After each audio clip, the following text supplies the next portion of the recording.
Hello, good morning everyone. Good morning. How are you all doing? Good morning Radhika, good morning Yukta, good morning Preeti, Rohit, Arnav. If you guys can hear me, then please confirm that you can hear me. Please confirm that you can hear me. Good morning everyone. Shubham, good morning. Yes, I am audible and visible. Shubham has confirmed. Suyash, Khushi, Abhishek, Darshini, Anushka, Sundaram, Abhishek. All right. Good morning, and welcome to this early bird batch of CMA Intermediate Direct Taxation. And yes, even before your result is out, even before the institute has placed your result on record, you guys have started studying direct taxation for CMA Intermediate. It is a big thing, guys. बहुत बड़ी बात है. Result आने से पहले आप सब ने अपने आप को तैयार कर लिया है सीएमए इंटरमीडिएट के लिए. तो अब ये प्रूव होता है कि भाई रिजल्ट तो आता रहेगा. ऑलरेडी आप सीएमए इंटरमीडिएट में आ चुके हो. ये तो बस इंस्टीट्यूट को एक फॉर्मेलिटी करनी है कि इसको एक ठप्पा देना है आपको, और आप एक्चुअली सीएमए इंटरमीडिएट में आ चुके हो. इस बात का प्रूव है कि आप भारी तादाद में ये लाइव सेशन देख रहे हो, और जो पिछले बेसिक कॉन्सेप्ट्स के लाइव सेशन है उसमें भी जबरदस्त व्यूज आ चुके हैं. इट्स एम्पली अ प्रूफ कि आप लोग मेंटली प्रिपेयर्ड हो सीएमए इंटरमीडिएट के लिए. तो डेफिनेटली गाइज, आपको डेफिनेटली पॉजिटिव रिजल्ट ही मिलेगा सीएमए फाउंडेशन के लिए. So yes, good morning. Result कब आएगा मुझे इस चीज का आइडिया अभी नहीं है. इंस्टीट्यूट जब नोटिफिकेशन निकालेगा तब रिजल्ट आएगा. मैं गायब बिल्कुल भी नहीं हुआ हूं, मैं यहीं पर हूं. Hello, good morning Vipanshu, good morning Sonia, good morning Sundaram, good morning everyone. Yes. So guys, welcome to this early bird batch session. And this early bird batch session aims to get yourself acquainted with certain subjects of your CMA Intermediate Group 1. Okay. So the purpose is to introduce you to one of the most important subjects of your syllabus, which is direct taxation, to give you an introduction of that, and to give you a premise on how to prepare that particular subject, DT Intermediate, which is there in your Group 1. तो उसको कैसे prepare किया जाए, और थोड़ा बहुत हम एक दो चैप्टर्स जो छोटे छोटे बेसिक चैप्टर्स हैं उनको अपने रिजल्ट से पहले ही अपना खत्म कर लें, ताकि जब रिजल्ट आए तो हम फुल्ली प्रिपेयर्ड हों, अपना फुल फ्लेजेड स्टडीज करने के लिए. हम अपना टाइम इस चीज में ना वेस्ट करें कि सर क्या सब्जेक्ट है, क्या चैप्टर्स हैं, उसमें कैसे पढ़ाई करनी है. ऐसा ना हो, हम ऑलरेडी एक फ्लो में आ चुके हों जब आपका फाउंडेशन का रिजल्ट आए, और आप लोग फिर direct CMA intermediate direct taxation को मतलब धावा बोल दो, एकदम उसको कैप्चर कर लो, ताकि आप अच्छे मार्क्स लाओ सीएमए इंटरमीडिएट में. ये है पर्पस इन वाली वीडियोस का. और जी हाँ, इंटरमीडिएट के लिए जो वीडियोस फर्स्ट चैप्टर की हैं, basic concepts, it's already there on the YouTube channel, it's already there in the playlist, so go over there and watch the basics concepts. अच्छा भाई, ये बता दो किस किस स्टूडेंट्स ने बेसिक कॉन्सेप्ट चैप्टर की वीडियो दोबारा देखी, उनका रिवीजन किया, और जो पीडीएफ नोट्स मैंने व्हाट्सएप ग्रुप में भेजे थे उनको दोबारा देखा. व्हाट्सएप का मैं नंबर एक बार फिर बोर्ड पे लिख देता हूं. अगर आप व्हाट्सएप ग्रुप में नहीं है तो अपने आप को ऐड कराइए व्हाट्सएप ग्रुप में, क्योंकि तभी आपको मटेरियल मिलेगा इन सारी क्लासेस का, जो मटेरियल से मैं पढ़ाता हूं या जो मटेरियल आपके लिए है. तो ये व्हाट्सएप ग्रुप में आपको ऐड होना है. इस नंबर पे व्हाट्सएप ग्रुप है जिसमें आपको ऐड होना है, और इस व्हाट्सएप नंबर पे आपको सारी इंफॉर्मेशन मिल जाएगी, सारा कुछ, मतलब जो डिटेल होगा, जो मैं चैप्टर दूंगा, नोट्स दूंगा, ये जो मैं यहाँ चार्ट्स कराता हूँ ये भी मैं पीडीएफ फॉर्मेट में आपको भेजूंगा, ताकि आपको प्रिंट आउट आराम से निकाल लो. लेकिन हाँ, एक बात जरूर एडवाइजेबल है guys, you should draw those charts in your register in the fair format. Okay, don't rely only on the notes which I give you. Okay, draw those charts independently with your hands also. That will be an additional practice. So वो आपको जरूर अपने register में लिखना है. Okay, सबने हाथ ऐसे रेज किया. मुस्कान, मनीषा, अनुष्का, उदय, मुस्कान, अनन्या, रोहित. रोहित कह रहा है मैंने पीडीएफ देखी. अरे रोहित, यूट्यूब पे वीडियो भी तो देखनी चाहिए थी, पीडीएफ देखने से क्या होता है. खुशी सालवे, गरिमा, दर्शिनी, अभिषेक, इन सब ने देखी है भाई, इन सब ने वीडियोस भी देखी हैं, और इन सब ने अपना जो नोट्स हैं वो भी देखे हैं. परफेक्ट गाइज, मैंने पीडीएफ देखा, एंड जो कुछ चीज में डाउट आया उसे वीडियो से देखकर फिर रिवाइज किया. Very good Darshini, very good Darshini, very good. All right, guys. So today we are going to start our one of the most important chapters of your syllabus, which is residential status. Why is this chapter so important? This chapter is important because it holds mandatorily 7 to 10 marks in your examination. पक्का इस वाले chapter में से 7 से 10 number का paper पूछा ही पूछा जाएगा, कोई डाउट ही नहीं है उसके अंदर। इसलिए आप ये वाला चैप्टर बहुत अच्छी तरह करना। रेजिडेंशियल स्टेटस बहुत ज्यादा इंपॉर्टेंट चैप्टर है आपके सिलेबस का, and it will hold good weightage in your examination. Now residential status that we are going to start today is the basic chapter, is a basic concept which is there in the income tax act. Sir क्या basic है इसमें? इसमें basic ये है कि भाई हम ने लास्ट क्लास में बेसिक कॉन्सेप्ट्स में पढ़ा कितने टाइप के पर्संस होते हैं, कितने टाइप के असेसीज होते हैं जिनसे टैक्स एक्चुअली लिया जा सकता है। ठीक है, जैसे इंडिविजुअल एक पर्सन होता है, उससे टैक्स लिया जा सकता है अगर वो इनकम अर्न कर रहा है तो।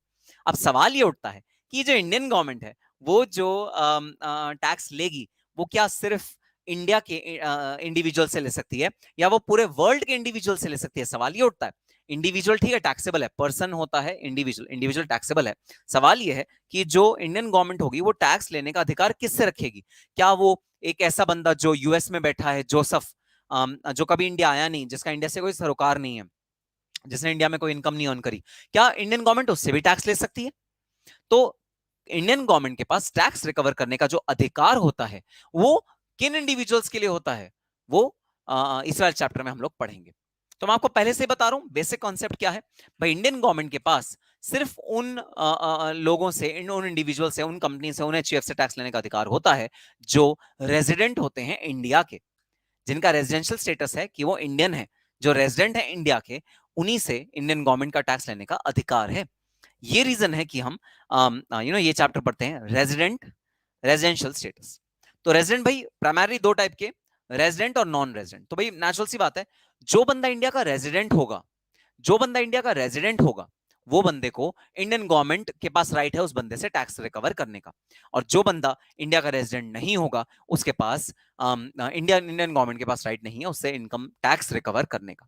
तो नेचुरल सी बात है, गवर्नमेंट ऑफ इंडिया तो ऐसा चाहती है कि पूरे हिंदुस्तान के नहीं, पूरे वर्ल्ड के लोग उसके रेजिडेंट बन जाएं, ताकि वर्ल्ड का आदमी जो भी इनकम कमाए वो इंडियन गवर्नमेंट को टैक्स उस पर रिकवर करने का राइट मिल जाए। तो ये एम रहता है इंडियन गवर्नमेंट का, ये एम रहता है इंडियन इनकम टैक्स अथॉरिटी का कि भाई हमको टैक्सेशन रिकवर करना है। किससे रिकवर करना है? हमको टैक्सेशन रिकवर करना है अपने रेजिडेंट से। सो एक इंडिविजुअल होना तो बिल्कुल एक मतलब जरूरत है कि आप टैक्स इंडियन गवर्नमेंट को दोगे, बट उसके बाद एक रेजिडेंट इंडिविजुअल होना भी इंपॉर्टेंट है। सिर्फ इंडिविजुअल होने से काम नहीं चलता, आप रेजिडेंट इंडिविजुअल जब होते हो तो फिर भाई आप इंडिया में टैक्स देने के अधिकारी बन जाते हो, इंडिया में टैक्स देने के लायबल बन जाते हो। आपकी ऑब्लिगेशन है कि आप इंडियन गवर्नमेंट को टैक्स दोगे अगर आप इंडिया के रेजिडेंट बन गए। सर अगर हम इंडिया के रेजिडेंट ना बने तो क्या होगा? तो भाई आपको इंडियन गवर्नमेंट को टैक्स नहीं देना पड़ेगा अपनी मैक्सिमम इनकम पे। कुछ एक आध इनकम होगी जिसपे टैक्स देना पड़ेगा, बट मैक्सिमम इनकम पे आपको इंडियन गवर्नमेंट को टैक्स नहीं देना पड़ेगा अगर आप बन गए नॉन रेजिडेंट इंडिया के। तो ये स्पेशलिटी है इस वाले चैप्टर की कि ये ना एक टैक्स पेयर को जन्म देता है। तो ये जन्म देने वाला भाई सेक्शन है। अब जैसे देखो बच्चे का जब जन्म होता है तो ना हमारे जो इंडियन समाज है उसके अंदर एक पर्व मनाया जाता है जिसे कहते हैं छठी। ठीक है, जब भी किसी का जन्म होता है, घर में कोई बच्चा जब पैदा होता है तो उसका जो 6th डे होता है वो मनाया जाता है, छठी मनाई जाती है। ठीक है, मुझे जरा चैट बॉक्स में लिख के बताओ इस छठी का रेलेवेंस क्या है। ठीक है, छठी मनाई जाती है जब भी कोई पर्सन बॉर्न होता है, जब भी कोई बेबी बॉर्न होता है तो उसके 6 दिन जो छठा दिन है वो मनाया जाता है, वो बहुत स्पेशल माना जाता है। क्यों वो स्पेशल माना जाता है जरा मुझे चैट बॉक्स में लिख के बताओ, अगर किसी को पता है कि छठी का रेलेवेंस क्या है। 6th डे जब बेबी बॉर्न होता है तो उसके 6th डे का रेलेवेंस क्या है, अगर किसी को पता है तो जरा चैट बॉक्स में लिख के बताओ what is the relevance of छठी मनाने का क्या रेलेवेंस है। उदय साहू नमस्कार। ओ वाह दर्शिनी वेरी गुड, नाम रखा जाता है उस दिन। Yes that is a good thought. What else? 6th day का रेलेवेंस बता दो जरा, what is the other relevance of 6th day? देखते हैं किसी को पता है या किसी नहीं। गूगल नहीं करना, ऐसा नहीं कि भाई ये रोहित पांडे बहुत होशियार है, वो ना भी गूगल करने बैठ गया है। नामकरण होता है, वेरी गुड, उसका नामकरण होता है, वेरी गुड, उसका नेम रखते हैं, very good. Muskan very good, Tanishka very good. So yes guys उसका नाम रखा जाता है 6th डे पे उसका नाम रखा जाता है। तो मैं आपको बताता हूँ इसके पीछे लॉजिक क्या है। लॉजिक ये है कि एक पर्सन का जब बॉर्न होता है, जब वो जन्म लेता है इस दुनिया में, तो ऐसा माना जाता है कि जन्म लेने के कुछ दिन तक वो इस बर्थ में होता ही नहीं। मेंटली वो अपने पुराने बर्थ में होता है, मेंटली वो इस धरती पे फिजिकली तो आ गया है बट मेंटली वो अपने पुराने बर्थ में है, ऐसा माना जाता है। तो 6th डे ही वो डे होता है जब वो फुल्ली मेंटली, इमोशनली, फिजिकली इस दुनिया में आ जाता है। इसलिए 6th डे की बहुत ज्यादा इंपॉर्टेंस है, और यही इंपॉर्टेंस है हमारे सेक्शन नंबर 6 की। हमारा सेक्शन नंबर 6 है रेजिडेंशियल स्टेटस, और इसकी इंपॉर्टेंस इसलिए बहुत ज्यादा है कि भाई ये वो 6th सेक्शन है जो हमें बताएगा कि हमारा टैक्स पेयर कौन है, हमारे को जो टैक्स देगा वो कौन देगा, वो छठा दिन हमें बताएगा, वो सेक्शन 6 हमको बताएगा। इसीलिए आप वहां से कोरिलेट कर सकते हो, जैसे छठी होती है आप वहां से कोरिलेट कर सकते हो। तो residential status is section number 6 that will tell us who will pay tax to us. वो कौन कौन से इंडिविजुअल हैं जो इंडियन गवर्नमेंट को टैक्स पे करेंगे, कौन बताएगा? रेजिडेंशियल स्टेटस बताएगा, सेक्शन नंबर 6 बताएगा। मैंने आपको ऑलरेडी बता दिया, प्राइमरली दो टाइप के रेजिडेंशियल स्टेटस होते हैं, दो टाइप के रेजिडेंशियल स्टेटस, रेजिडेंट और नॉन रेजिडेंट। रेजिडेंट और नॉन रेजिडेंट, भाई जो रेजिडेंट होगा वो ज्यादा इनकम पे टैक्स देगा, जो नॉन रेजिडेंट होगा वो कम इनकम पे टैक्स देगा। इस तरह से हम लोग टैक्सेबिलिटी असर्टेन करते हैं on the basis of the residency. Residency will tell us what will be the taxability. ठीक है सर। तो भाई पहले ब्रॉड ओवरव्यू देखते हैं एक बार पूरे चैप्टर का। जो हम चीजें चैप्टर में पढ़ेंगे वो सारी की सारी एक बार ब्रॉडली देख लेते हैं, ठीक है? पूरा चैप्टर क्या क्या चीजों को इनकॉर्पोरेट करेगा, सारी की सारी चीजें देख लेते हैं।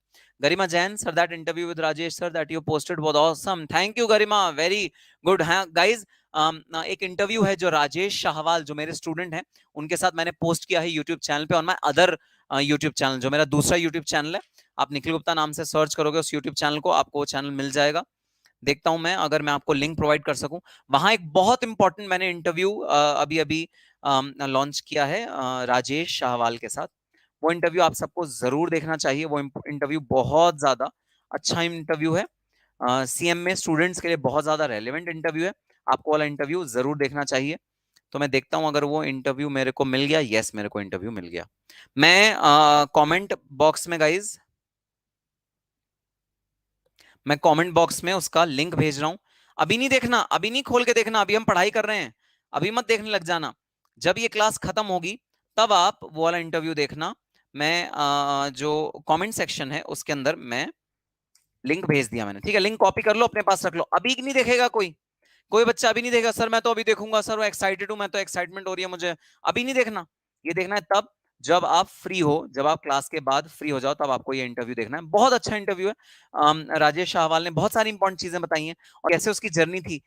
वो एक फार्मर का बेटा है, किस तरह के फाइनेंशियल दिक्कत थी उसके घर पे, जिन फाइनेंशियल दिक्कतों से उभर के वो सीएम में बना, और सीएम में बनने के बाद इतनी बड़ी कंपनी में वो जॉब कर रहा है, इतने बड़े पैकेज पे जॉब कर रहा है, बहुत कम समय पे बहुत अच्छी प्रमोशन मिली है उसको। ये सारी उसकी जर्नी, बहुत इंस्पायरिंग जर्नी यूट्यूब पे मैंने रिकॉर्ड करके सेव करी है आप सबके लिए। तो ये जर्नी जरूर देखना, देखना भूलना मत। मैंने लिंक भेज दिया है कमेंट सेक्शन में, इस लिंक को कॉपी कर लो। अभी कोई नहीं खोलेगा नालायक, अभी कोई नहीं खोलेगा, ऐसा मत करना अभी खोल रहे हैं सर, अभी नहीं खोलना, बाद में खोलना, ठीक है सर?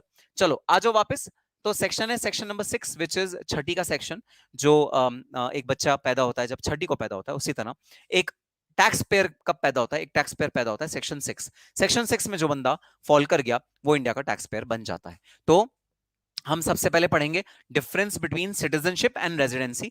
सिटीजन कौन होता है, रेजिडेंट कौन होता है, दोनों में डिफरेंस क्या होता है, सबसे पहले हम ये पढ़ेंगे। फिर हम इंडिविजुअल कैसे रेजिडेंट बनता है वो पढ़ेंगे, और ये बहुत ज्यादा इंपॉर्टेंट है ये वाला सेक्शन भाई। एक इंडिविजुअल कैसे रेजिडेंट बनता है किसी कंट्री का, इंडिया का, हम वो चीज देखेंगे। 3 टाइप की residency, resident, ordinary resident, not ordinary resident और नॉन रेजिडेंट, 3 टाइप की रेजिडेंसी हम लोग पढ़ने वाले हैं। फिर HUF, हिंदू अनडिवाइडेड फैमिली, जिसने बेसिक कॉन्सेप्ट्स नहीं देखा ना उसे नहीं पता लगेगा HUF का क्या मतलब होता है। तो अगर तुमने बेसिक कॉन्सेप्ट नहीं देखा तो वो वीडियो देखनी मैंडेटरी है, ठीक है? HUF कैसे बनता है, रेजिडेंट, नॉट ऑर्डिनरी रेजिडेंट और नॉन रेजिडेंट, हम वो चीज पढ़ेंगे। कंपनी कैसे बनती है, रेजिडेंट, नॉट ऑर्डिनरी रेजिडेंट, हम वो चीज पढ़ेंगे। फिर लास्ट में AOP BOI कैसे बनता है, रेजिडेंट और नॉन रेजिडेंट, हम ये वाली चीज पढ़ेंगे। तो इस पूरे चैप्टर में हम लोग देखेंगे कि कैसे रेजिडेंट या नॉन रेजिडेंट कोई पर्सन बनता है इंडिया का। सर क्या फर्क पड़ता है चाहे वो रेजिडेंट बने चाहे नॉन रेजिडेंट बने? अरे नहीं भाई, बहुत फर्क पड़ता है। अगर वो रेजिडेंट बन गया तो हम उसे टैक्स ज्यादा रिकवर करेंगे, अगर वो नॉन रेजिडेंट रहा तो हम उसे टैक्स कम रिकवर करेंगे। ये डिफरेंस है रेजिडेंसी और नॉन रेजिडेंसी में। तो ये इंपॉर्टेंट सेक्शन है हमारे सिलेबस का, ठीक है सर? फिर भाई हम लोग एक बहुत इंपॉर्टेंट कॉन्सेप्ट करेंगे, कॉन्सेप्ट ऑफ इनकम। इनकम क्या होती है, ठीक है? Income received in India, income accrued in India, income deemed to be received in India. हम ये वाला पूरा चीज डिटेल में पढ़ेंगे, कितने टाइप की इनकम होती है और उन इनकम के क्या क्या मतलब होते हैं, हम वो वाली चीज पढ़ने वाले हैं। इनकम कितने टाइप की होती है, ठीक है। Income received in India, accrued in India, deem to received in India and deem to accrue in India. ये हैं 4 टाइप की इनकम जो हम डिस्कस करने वाले हैं अपने इस वाले चैप्टर में, ठीक। अच्छा, चैप्टर शुरू करने से पहले, अब ये तो ओवरव्यू हो गया, ठीक है। चैप्टर शुरू करने से पहले मैं तुम्हें थोड़ी सी इंग्लिश ग्रामर पढ़ाना चाहता हूं। इंग्लिश ग्रामर, इंग्लिश ग्रामर है डिफरेंस बिटवीन एंड और, एंड वर्सेस और। तुमने लॉ में ऑलरेडी पढ़ा होगा फाउंडेशन में। एंड होता है जब दोनों कंडीशन क्यूमुलेटिवली सेटिस्फाई करनी होती हैं, और होता है जब दोनों में से कोई भी कंडीशन सेटिस्फाई करो तो काम चल जाएगा। यह डिफरेंस बिटवीन एंड और। आओ इसको एक एग्जांपल के थ्रू समझते हैं। तो भाई सीएम में इंटरमीडिएट के जो एग्जाम्स हैं उनमें पास और फेल होने का क्राइटेरिया क्या है, वो आओ समझने की कोशिश करते हैं, ठीक है। तो सीएम इंटरमीडिएट एग्जाम में अगर आपको पास होना है किसी भी ग्रुप में, तो आपको इंडिविजुअल सब्जेक्ट्स में चाहिए 40% या उससे ज्यादा मार्क्स, इंडिविजुअल सब्जेक्ट्स में चाहिए 40 या उससे ज्यादा मार्क्स, एंड आपको एग्रीगेट में चाहिए 50 या उससे ज्यादा मार्क्स। टोटल जो आपका एग्रीगेट बनना चाहिए वो बनना चाहिए 50 से ऊपर, और जो इंडिविजुअल सब्जेक्ट्स हैं उसमें आपको चाहिए 40 या उससे ज्यादा मार्क्स। और ये दोनों कंबाइन किस वर्ड से हुआ है, एंड, मतलब दोनों कंडीशन सेटिस्फाई करोगे तो ही पास होगा सीएम इंटरमीडिएट एग्जाम, अदरवाइज पास नहीं होगा सीएम इंटरमीडिएट एग्जाम। मतलब आपको इंडिविजुअल सब्जेक्ट्स में 40 नंबर लाने हैं और टोटालिटी में 50% से ज्यादा एग्रीगेट बनना चाहिए। मतलब इंडिविजुअल सब्जेक्ट्स में भी मतलब आपको, जैसे आपने किसी सब्जेक्ट में आप 70 ले आए, ठीक है, तो और सब्जेक्ट में आपके 40 हैं, तो अगेन आप पास हो जाओगे क्योंकि एग्रीगेट 50% बन रहा है। तो आपको इंडिविजुअल सब्जेक्ट्स में 40 से ऊपर चाहिए मार्क्स और एग्रीगेट में 50% से ऊपर चाहिए मार्क्स, ताकि आप सीएम इंटरमीडिएट क्लियर करो, ठीक है। अब अगर मैं इसका उल्टा करूं, उल्टा, ठीक है, मैंने उल्टी कर दी। उल्टी कैसे करी मैंने, फेल होने का क्राइटेरिया बता दो, मैं फेल कैसे होऊंगा। अगर मुझे फेल होना है सीएम इंटरमीडिएट में, तो मुझे दोनों में से कोई भी एक कंडीशन सेटिस्फाई करनी पड़ेगी। कंडीशन नंबर 1 कि मेरे 40 मार्क्स से कम है, कंडीशन नंबर 1 कि मेरे इंडिविजुअल सब्जेक्ट में 40 मार्क्स से कम है, कंडीशन नंबर 1 कि मेरे इंडिविजुअल सब्जेक्ट में 40 से कम है, या फिर और का मतलब या फिर मेरे एग्रीगेट में 50 से कम है। तो भाई देखो एक सिंपल सा एग्जांपल देता हूं मैं, सिंपल सा एग्जांपल देता हूं। मेरे 4 सब्जेक्ट हैं, उन चारों सब्जेक्ट में मेरे जो मार्क्स आए हैं वो ये मार्क्स आए हैं, देखो जरा तुम्हारे सामने लिख दिए मैंने। बताओ मैं पास हूं या फेल हूं, बताओ मैं पास हूं या फेल हूं। मेरे जो मार्क्स आए हैं ना वो ये आए हैं। बताओ मैं पास हूं या फेल हूं सीएम इंटरमीडिएट ग्रुप 1 में, पास हूं या फेल हूं, बता दो जरा।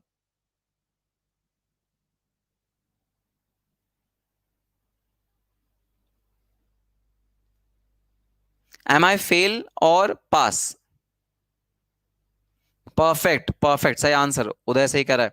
सुयश, दर्शिनी, ए ट्यूशंस, तुम ट्यूशन मत लेना कभी किसी की, गलत जवाब दे रहे हो, ए ट्यूशंस गलत, पास नहीं, fail, fail, yes Anushka fail, perfect perfect, fail हो जाऊंगा मैं, ठीक है। अब एग्जांपल नंबर 2, एग्जांपल नंबर 2 देखना। मेरे फर्स्ट सब्जेक्ट में 71 है, दूसरे में 72 है, थर्ड में 63 है, और फोर्थ सब्जेक्ट में 39 है।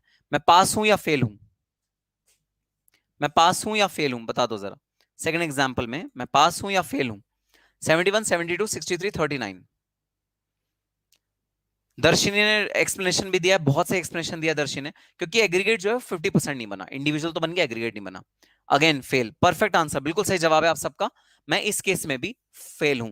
क्यों मैं इस केस में फेल हूं, मैं इस केस में इसलिए फेल हूं क्योंकि इंडिविजुअल सब्जेक्ट में 40 नहीं बना, और मैं इस केस में क्यों फेल हूं, क्योंकि एग्रीगेट नहीं। तो दोनों में से अगर कोई भी एक कंडीशन फुलफिल नहीं हुई तो मैं हो जाता हूं फेल, और अगर दोनों कंडीशन क्यूमुलेटिवली सेटिस्फाई होती हैं तो ही मैं होता हूं पास, ठीक है।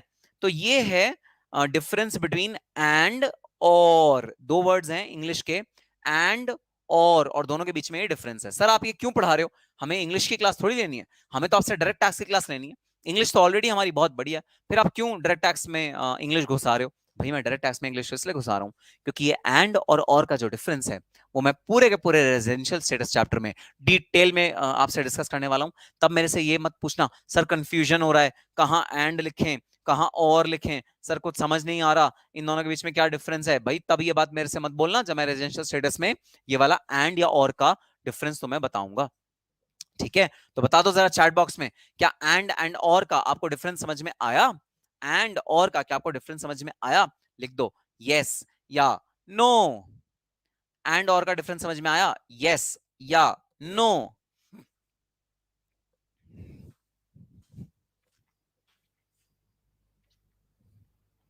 यस, सुयश कह रहा है यस। तो सुयश के अलावा और किसी को नहीं समझ में आया?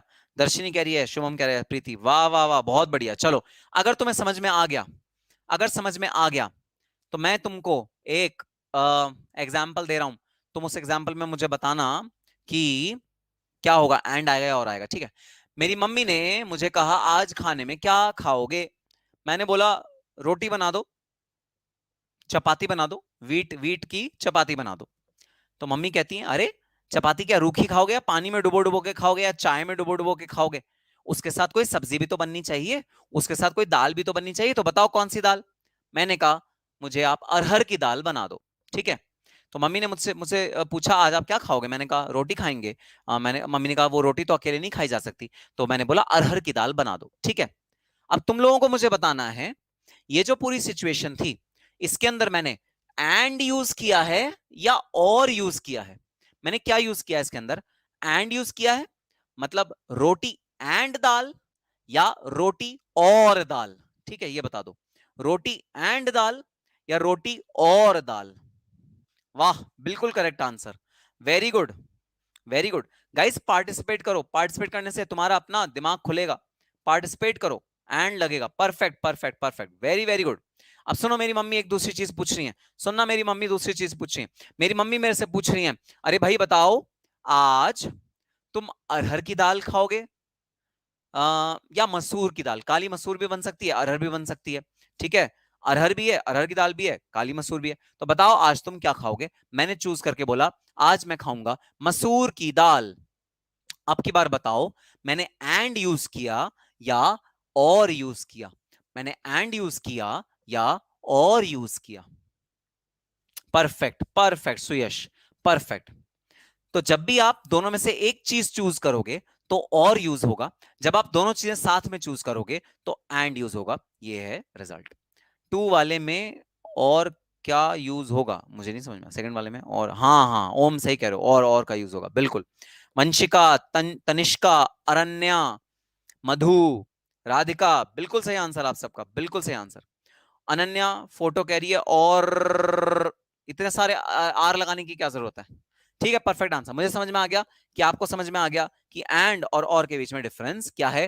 तो चलो आज शुरू करते हैं one of the most exciting, one of the most interesting subject and chapter. Yes, subject is also most exciting because it is direct taxation, and the chapter is also most exciting because it is residential status. तो आज धूम धड़के से, मौज मस्ती से शुरू करते हैं अपना chapter residential status, one of the most important chapters of your syllabus. ना केवल सीएमए इंटरमीडिएट में इसका काम है, बल्कि कई बार सीएमए फाइनल में भी इसमें से क्वेश्चन पूछ लिया जाता है। सीएमए इंटरमीडिएट में तो मैंडेटरी क्वेश्चन पूछा जाएगा, सीएमए फाइनल में ऑप्शन में क्वेश्चन पूछा जा सकता है, पूछा नहीं भी जा सकता, बट सीएमए इंटरमीडिएट में तो मैंडेटरी क्वेश्चन पूछा जाएगा इस वाले चैप्टर में से। चैप्टर का नाम है रेजिडेंशियल स्टेटस। प्लीज अपने आंख कान बिल्कुल खोल के बैठना ताकि आप सब चीज समझ में आए आपके। अनन्या फुट, oh Ananya is a boy, okay okay. Ananya मतलब तुम अनन्या नहीं हो, तुम्हारा नाम है अनन्या, समझ में आ गई बात। I my apologies. अरण्य, अच्छा अरण्य, अनन्या नहीं है, अरण्य है, ठीक है, परफेक्ट परफेक्ट। लाइक कर दो सब लोग, दर्शिनी की बात सुन लो, बिल्कुल दर्शिनी की बात बहुत बढ़िया है, दर्शिनी ने सही याद दिलाया। चैप्टर शुरू करने से पहले, मोस्ट इंपॉर्टेंट चैप्टर शुरू करने से पहले लाइक कर दो सब लोग। मेरी मत सुनो, दर्शिनी की तो सुन लो, दर्शिनी तो तुम्हारी अपनी स्टूडेंट है, तुम्हारी अपनी कॉलीग है, उसकी बात सुन लो, मेरी नहीं सुनते तो क्या हो गया? Okay guys, so let's start residential status, ठीक है? चलो, बोर्ड पे आपको दो जगहों के नाम नजर आ रहे हैं, एक है इंडिया, एक है यूएसए। यूएसए है यूनाइटेड स्टेट्स ऑफ अमेरिका, ये है इंडिया, ठीक है? इंडिया में एक पर्सन है जो पले बड़े इंडिया में, जिनका नाम है सीएमए राम।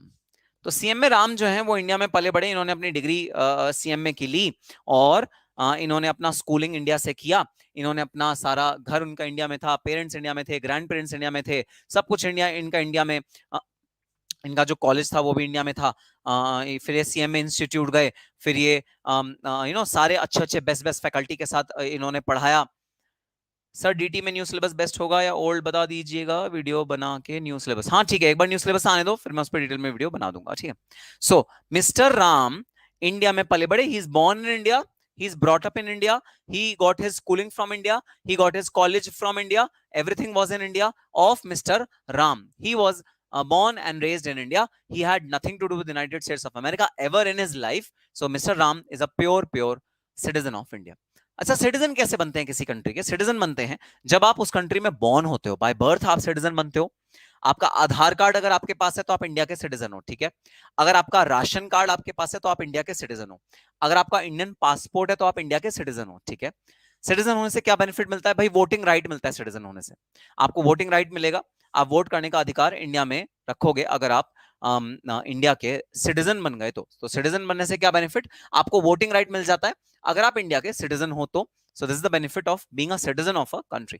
सो राम इंडिया में रहते हैं, ठीक है।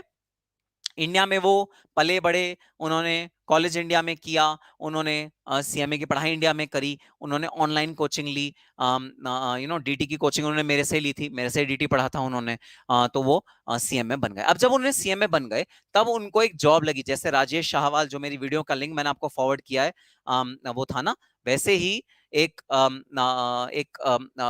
उन्होंने जॉब करी इंडिया में, मिस्टर राम ने इंडिया में जॉब करी, और जब मिस्टर राम ने इंडिया में जॉब करी तब भाई उनको इंडिया से अर्निंग होनी शुरू हो गई।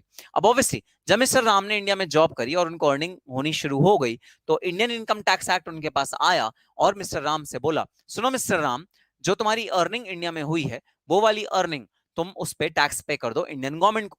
अब ऑब्वियसली बात है भाई, राम को लॉ तो फॉलो करना ही पड़ेगा, राम को जो हमारी कंट्री का लीगल प्रोविजन है उन्हें तो फॉलो करना ही करना पड़ेगा। तो राम ने क्या किया? राम ने शुरू कर दिया टैक्स पे करना इंडियन गवर्नमेंट को अपने इंडियन इनकम पे, ठीक है।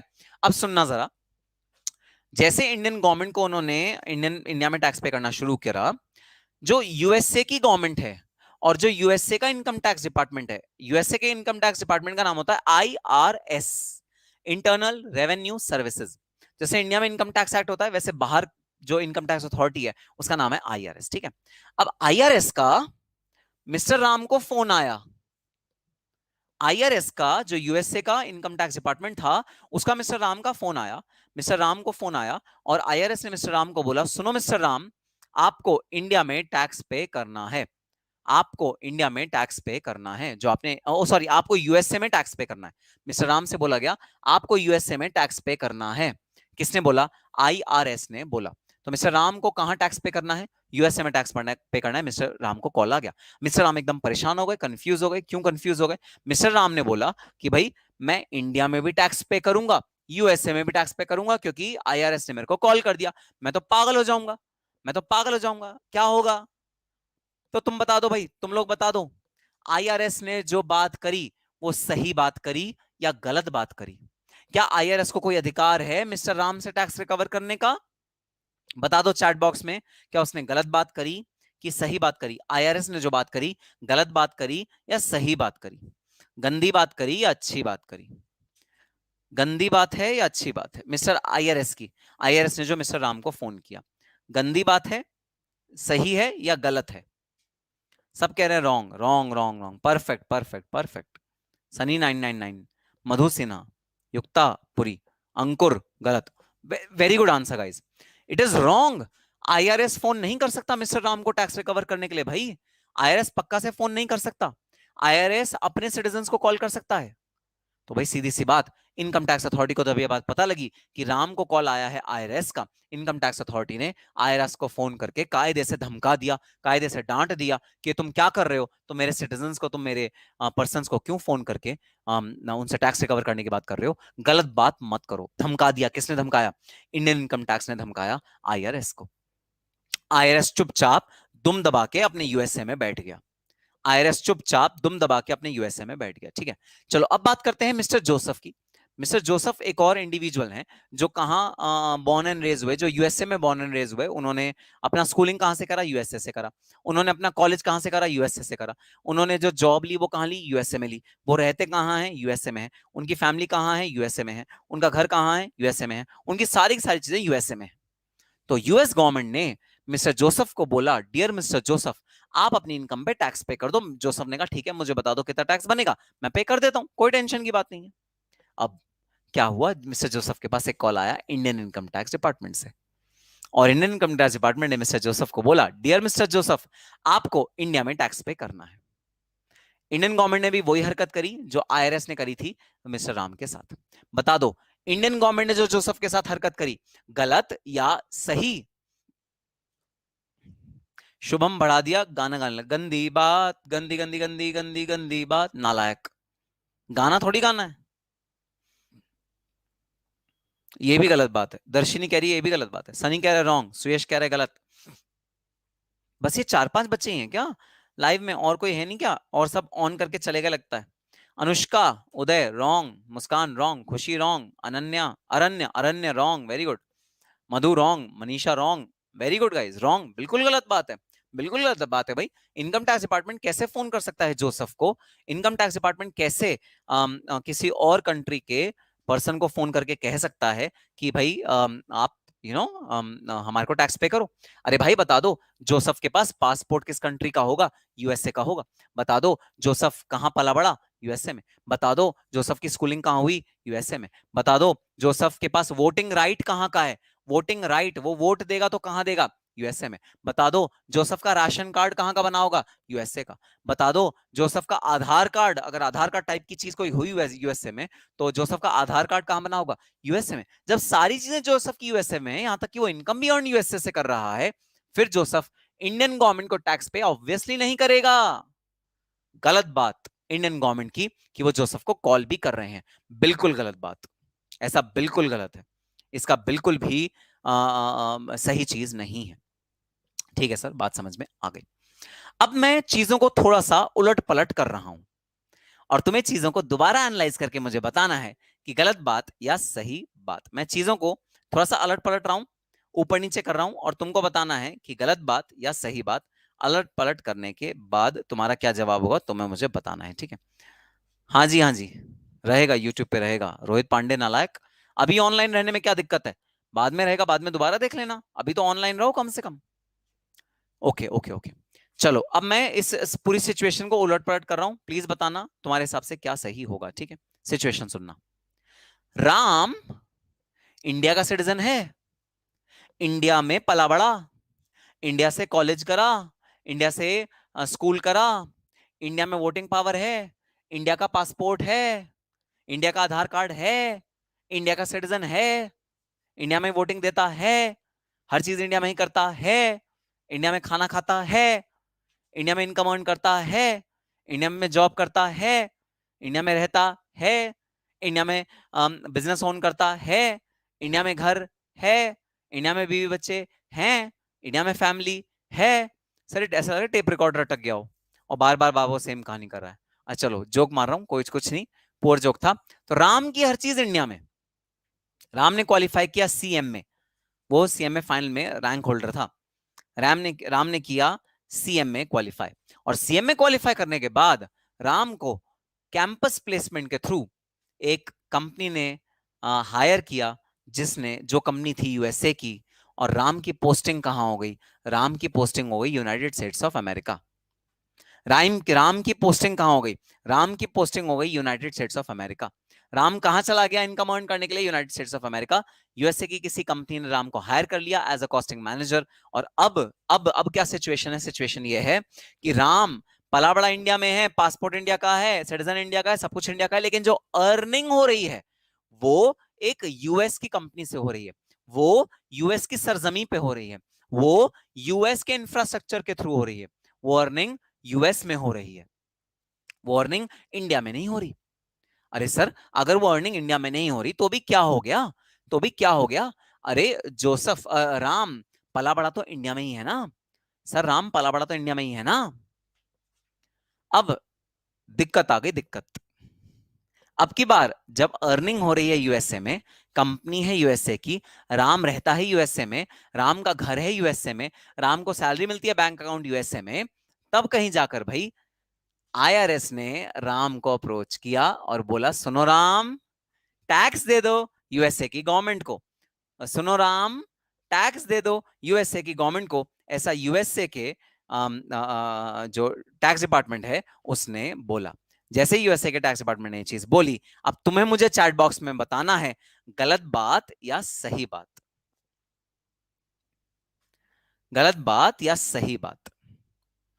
आपको बताना है कि अब की बार जब यूएसए की गवर्नमेंट ने राम को अप्रोच किया, पहली बार तो आपने मना कर दिया था कि भाई गलत बात है, पहली बार आपने मना कर दिया था।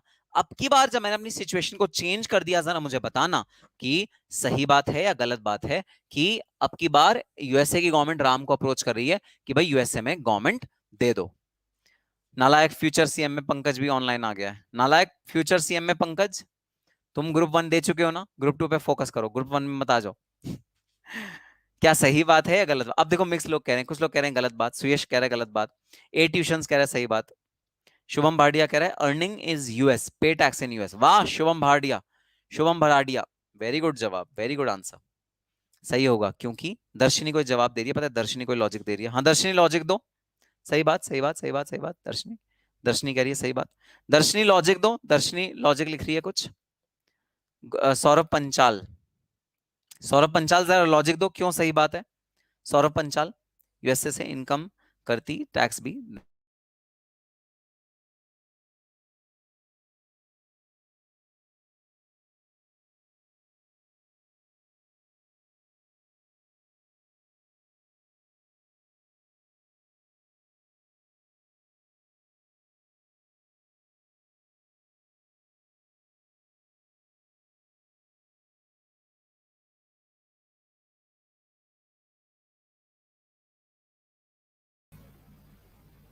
कहीं गायब नहीं हुआ, मैं यहीं पर हूँ। गायब नहीं हुआ, यहीं पर हूँ। नहीं नहीं मैं गायब, नालायक के ट्यूशन कह रहा है सर गायब, गायब नहीं हूं मैं, यहीं पर हूँ। परफेक्ट, परफेक्ट जवाब है अरण्या, जवाब बिल्कुल सही। सर अब की बार यूएस गवर्नमेंट के पास राइट आ गया राम से टैक्स रिकवर करने का, क्योंकि राम जो अर्निंग कर रहा है, जो इनकम अर्न कर रहा है, राम वो इनकम अर्न कर रहा है यूएसए की सरजमी पे, यूएसए की कंपनी से, यूएसए के रिसोर्सेज कंज्यूम करके, यूएसए का इंफ्रास्ट्रक्चर यूज करके राम अर्निंग कर रहा है, राम इनकम जनरेट कर रहा है यूएसए के स्टेट से। ठीक है, तो नेट नेट बात क्या सुनना, नेट नेट बात क्या, अरे भाई इससे कोई फर्क नहीं पड़ता आपका जन्म कहां हुआ, इससे कोई फर्क नहीं पड़ता आपका पासपोर्ट कहां का है, इससे कोई फर्क नहीं पड़ता आपका स्कूलिंग कहां पर हुई है, इससे कोई फर्क नहीं पड़ता आपका कॉलेज कहां पर है, इससे कोई फर्क नहीं पड़ता आपके पास वोटिंग राइट कहां के हैं। इन सब चीजों से बिल्कुल भी कोई भी फर्क नहीं पड़ता। जो फर्क पड़ता है वो ये, इस चीज से फर्क पड़ता है आप रेजिडेंट कहां के हो, आप रह कहां रहे हो, क्योंकि जहां आप रहोगे वहीं से आप इनकम जनरेट करोगे। तो इनकम को टैक्स करने के लिए आधार कार्ड इंपॉर्टेंट नहीं है, पासपोर्ट इंपॉर्टेंट नहीं है, सिटीजनशिप इंपॉर्टेंट नहीं है, आपने कहां से स्कूलिंग करी, कहां से ग्रेजुएशन करी, कहां पर आपके पेरेंट्स रहते हैं, सब चीज बिल्कुल भी इंपॉर्टेंट नहीं है। इंपॉर्टेंट ये है कि आप कहां रह के इनकम अर्न कर रहे हो। तो अगर मिस्टर राम यूएसए में रह के इनकम अर्न कर रहे हैं तो वो यूएसए के रेजिडेंट हैं, और अगर वो यूएसए के रेजिडेंट हैं तो यूएसए गवर्नमेंट उनसे टैक्स रिकवर करेगी। भाई इंडियन गवर्नमेंट इमोशनली ब्लैकमेल कर रही है मिस्टर राम को, वो कह रही है अरे भूल गए वो सरसों का साग, वो पालक, वो सॉरी वो सरसों का साग और मक्के की रोटी, भूल गए वो खेत, पीले पीले सरसों के खेत जिसमें तुम लहलहाया करते थे, भूल गए जिस देश की तुमने मिट्टी खाई है, हाँ भूल गए सब कुछ। तो इंडियन इनकम टैक्स ऐसे इमोशनल कर रहा है, हमें इमोशनल नहीं होना, हमें इमोशनल नहीं होना। हमने कहां जन्म लिया इररेलेवेंट है भाई, आधार कार्ड कहां का है इररेलेवेंट है, कहां का वोटर आईडी कार्ड है हमारे पास, कहां का पासपोर्ट है हमारे पास, इररेलेवेंट है। तो जहां वो पर्सन रहेगा, बिल्कुल ए ट्यूशन ने बड़ा अच्छा सवाल पूछा है, सर क्या ऐसा हो सकता है कि वो इंडिया में रहे और ऑनलाइन बिजनेस यूएसए से करे? बिल्कुल ऐसा हो सकता है, लेकिन उस केस में क्योंकि वो रहे इंडिया में रहा है तो माना यह जाएगा कि वो इंडिया में ही बिजनेस कर रहा है। भाई देखो ऐसा हो सकता है कस्टमर कुछ यूएसए के हैं जो वेबसाइट से चीजें खरीद रहे हैं, लेकिन वेबसाइट तो इंडिया में ही है ना, वो बंदे का जो इंफ्रास्ट्रक्चर है वो तो इंडिया, बिजनेस रन तो इंडिया से ही हो रहा है ना। हाँ वेबसाइट पे यूएसए का कस्टमर आ रहा है और परचेजिंग कर रहा है वो बात अलग है, लेकिन बिजनेस कहाँ है ये कहाँ माना जाएगा, वो तो इंडिया में ही माना जाएगा ना। सिर्फ कस्टमर का बाहर होना, वेबसाइट के थ्रू शॉपिंग करना, ये थोड़ी है कि वो बिजनेस इंडिया इंडिया में नहीं है, बिजनेस तो इंडिया में ही है ना। यूएसए का कस्टमर वेबसाइट वेबसाइट के थ्रू परचेजिंग कर रहा है तो कस्टमर है वहां पर, बिजनेस कहां पर है, बिजनेस तो इंडिया में है ना। ठीक है, मिट्टी नहीं नमक खाते। हाँ सौ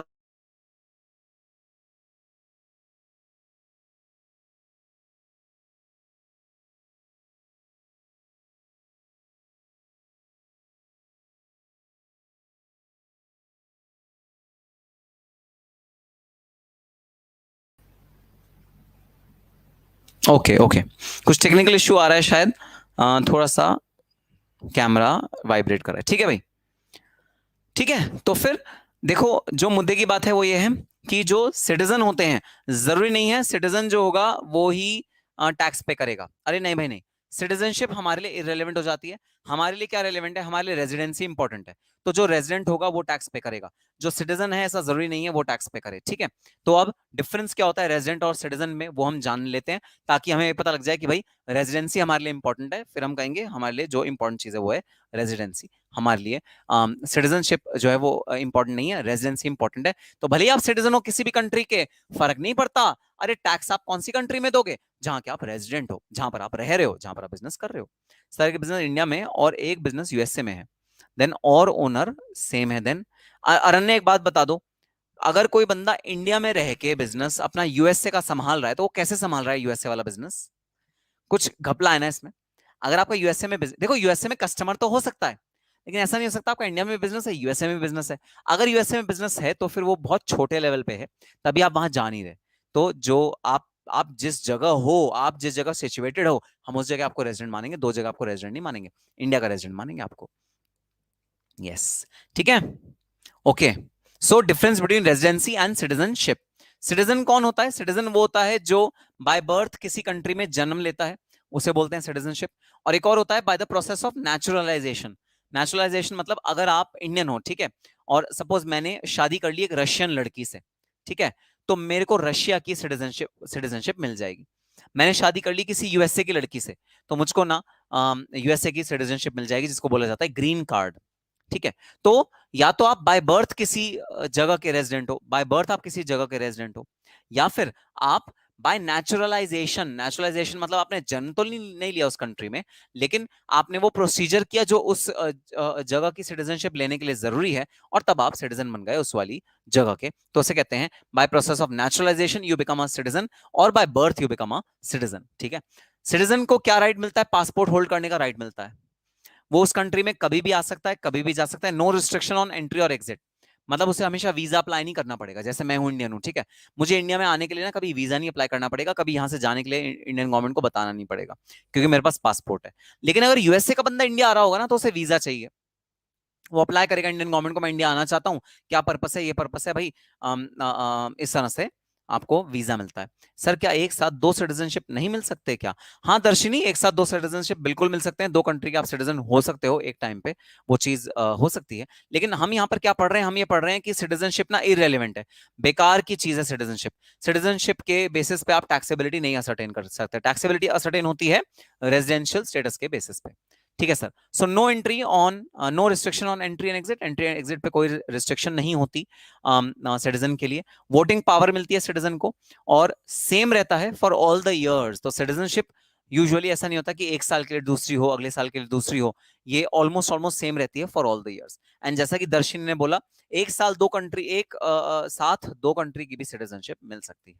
लेकिन सर हमारे लिए सिटीजनशिप है इररेलेवेंट, हमारे लिए ये सब चीजें हैं इररेलेवेंट, क्योंकि टैक्सेबिलिटी के लिए मुझे सिटीजनशिप नहीं देखनी पड़ती, मुझे रेजिडेंसी देखनी पड़ती है। आप रेजिडेंट कहां के हो, कहां रह रहे हो भाई, रह कहां रहे हो ये बता दो।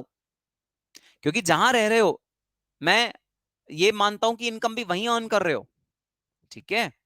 तो यूएसए में जरूर आपका कोई छोटा मोटा बिजनेस है, क्योंकि आप वहां नहीं रह रहे, आप इंडिया में रह रहे हो, तो आपको मैं इंडिया का रेजिडेंट मानूंगा। तो आप रह कहां रहे हो, that is important. Residential status के बेसिस पे है पूरा टैक्स कॉन्सेप्ट। यस एब्सोल्युटली दर्शनी, दर्शनी ने बिल्कुल सही बात बोली। रेजिडेंशियल स्टेटस के बेसिस पे पूरा टैक्स चलता है। टैक्स कौन पे करेगा? रेजिडेंट पे करेगा इंडिया में, जो बंदा रेजिडेंट है। जो रेजिडेंट नहीं है वो नहीं टैक्स पे करेगा, या बहुत कम टैक्स पे करेगा। ठीक है सर। अच्छा, residency period of stay, control management decide करता है कि आप किसी कंट्री के रेजिडेंट हो या नहीं हो। आपने कितने दिन बताए इंडिया में, ये बताओ, उसके बेसिस पे डिटरमाइन होगा कि आप रेजिडेंट हो या नहीं हो। आपकी कंपनी कंट्रोल कहां से हो रही है, आपकी कंपनी मैनेज कहां से हो रही है, आपकी एचयूएफ मैनेज कहां से हो रही है, ये चीज बताएगा रेजिडेंशियल स्टेटस। पासपोर्ट नहीं मिलता भाई, जो रेजिडेंट होते हैं उनको पासपोर्ट नहीं मिलता। पासपोर्ट हमेशा सिटीजन्स को मिलता है, रेजिडेंट्स को पासपोर्ट नहीं मिलता। ठीक है सर। वोटिंग राइट नहीं होती रेजिडेंट्स के पास, रेजिडेंट्स के पास वोटिंग राइट नहीं होती, वोट नहीं कर सकते रेजिडेंट। ठीक है, and it may be different for different years, अलग अलग सालों के लिए अलग अलग रेजिडेंशियल स्टेटस भी हो सकता है। तो ऐसा हो सकता है इस साल मेरा रेजिडेंशियल स्टेटस है कि मैं इंडिया का रेजिडेंट हूँ, ऐसा हो सकता है अगले साल क्योंकि मैं यूएसए में ज्यादा रुक गया तो मैं वहां का रेजिडेंट बन जाऊं। तो ये चेंज हो सकता है हर साल, जबकि सिटीजनशिप जनरली सेम रहती है सारे सालों के लिए। लेकिन हमारे लिए बता दो जरा, चैट बॉक्स में बता दो, सिटीजनशिप इंपॉर्टेंट है या रेजिडेंशियल स्टेटस? हमारे टैक्स पर पर्सपेक्टिव से हमको टैक्स लगाने के लिए सिटीजनशिप इंपॉर्टेंट होती है या रेजिडेंशियल स्टेटस? जरा चैट बॉक्स में बता दो। सर मैंने अभी जून में एग्जाम में को टैक्स में ज्यादातर चीजें आता थी बट एग्जाम में अच्छा नहीं ऋषभ, तुम्हें दोबारा क्लास बाय करने की बिल्कुल भी जरूरत नहीं है। तुम्हारी जो एग्जिस्टिंग क्लासें हैं ना, या फिर क्लासें तो छोड़ो, तुम्हारे जो नोट्स बने हुए हैं ना, तुम अगर उन्हीं को रिवाइज करोगे, उन्हीं से पढ़ोगे तो बेटर रहेगा। क्लासेस दोबारा मत लो, क्योंकि एक बार तुमने क्लासेस ले ली हैं, तुम्हारे कॉन्सेप्ट सारे समझ में आ गए हैं तुमको, ठीक है? अब सेल्फ स्टडी करो, सेल्फ प्रिपेयर करो तो बेस्ट रहेगा, क्लासेस दोबारा लेने की जरूरत नहीं है। वाह वाह वाह वाह, क्या जबरदस्त बच्चे हैं। अरे तुम लोग सब झूठ बोल रहे हो, तुम कोई सीएमए फाउंडेशन का रिजल्ट अवेट नहीं कर रहे, तुमने ऑलरेडी सीएमए फाउंडेशन क्लियर कर लिया है और तुम सब सीएमए इंटरमीडिएट डायरेक्ट टैक्स को एक बार पढ़ भी चुके हो, तभी तो आंसर इतना फटाफट फटाफट सही से दे देते हो। सबने सही आंसर दिया, perfect, you are very right guys. Residential status is the determining criteria and not the citizenship. Citizenship is irrelevant. Residential status is the determining criteria. Perfect guys, perfect answer. तो चलो अब हम लोग स्टार्ट करते हैं। Residential status के rules क्या हैं, कैसे डिसाइड होता है कि एक इंडिविजुअल रेजिडेंट बनेगा, कि एक इंडिविजुअल एक कंट्री का रेजिडेंट है, वो कैसे डिसाइड होता है। आओ आज की क्लास में शुरू करते हैं our most important section of the syllabus, section 61A। Section 61A, और घबराना मत, ये वाले चार्ट्स मैं व्हाट्सएप ग्रुप में डालूंगा, ठीक है? तो अभी आप कॉपी ना भी करो तो चलेगा, जब वो मैं व्हाट्सएप ग्रुप में डाल दूंगा तब उनको आप अपने रजिस्टर में फेयर करके अच्छे अच्छे हैंडराइटिंग में अच्छे अच्छे कलरफुल पेन्स के साथ जरूर ड्रॉ करना अपने रजिस्टर में, ठीक है?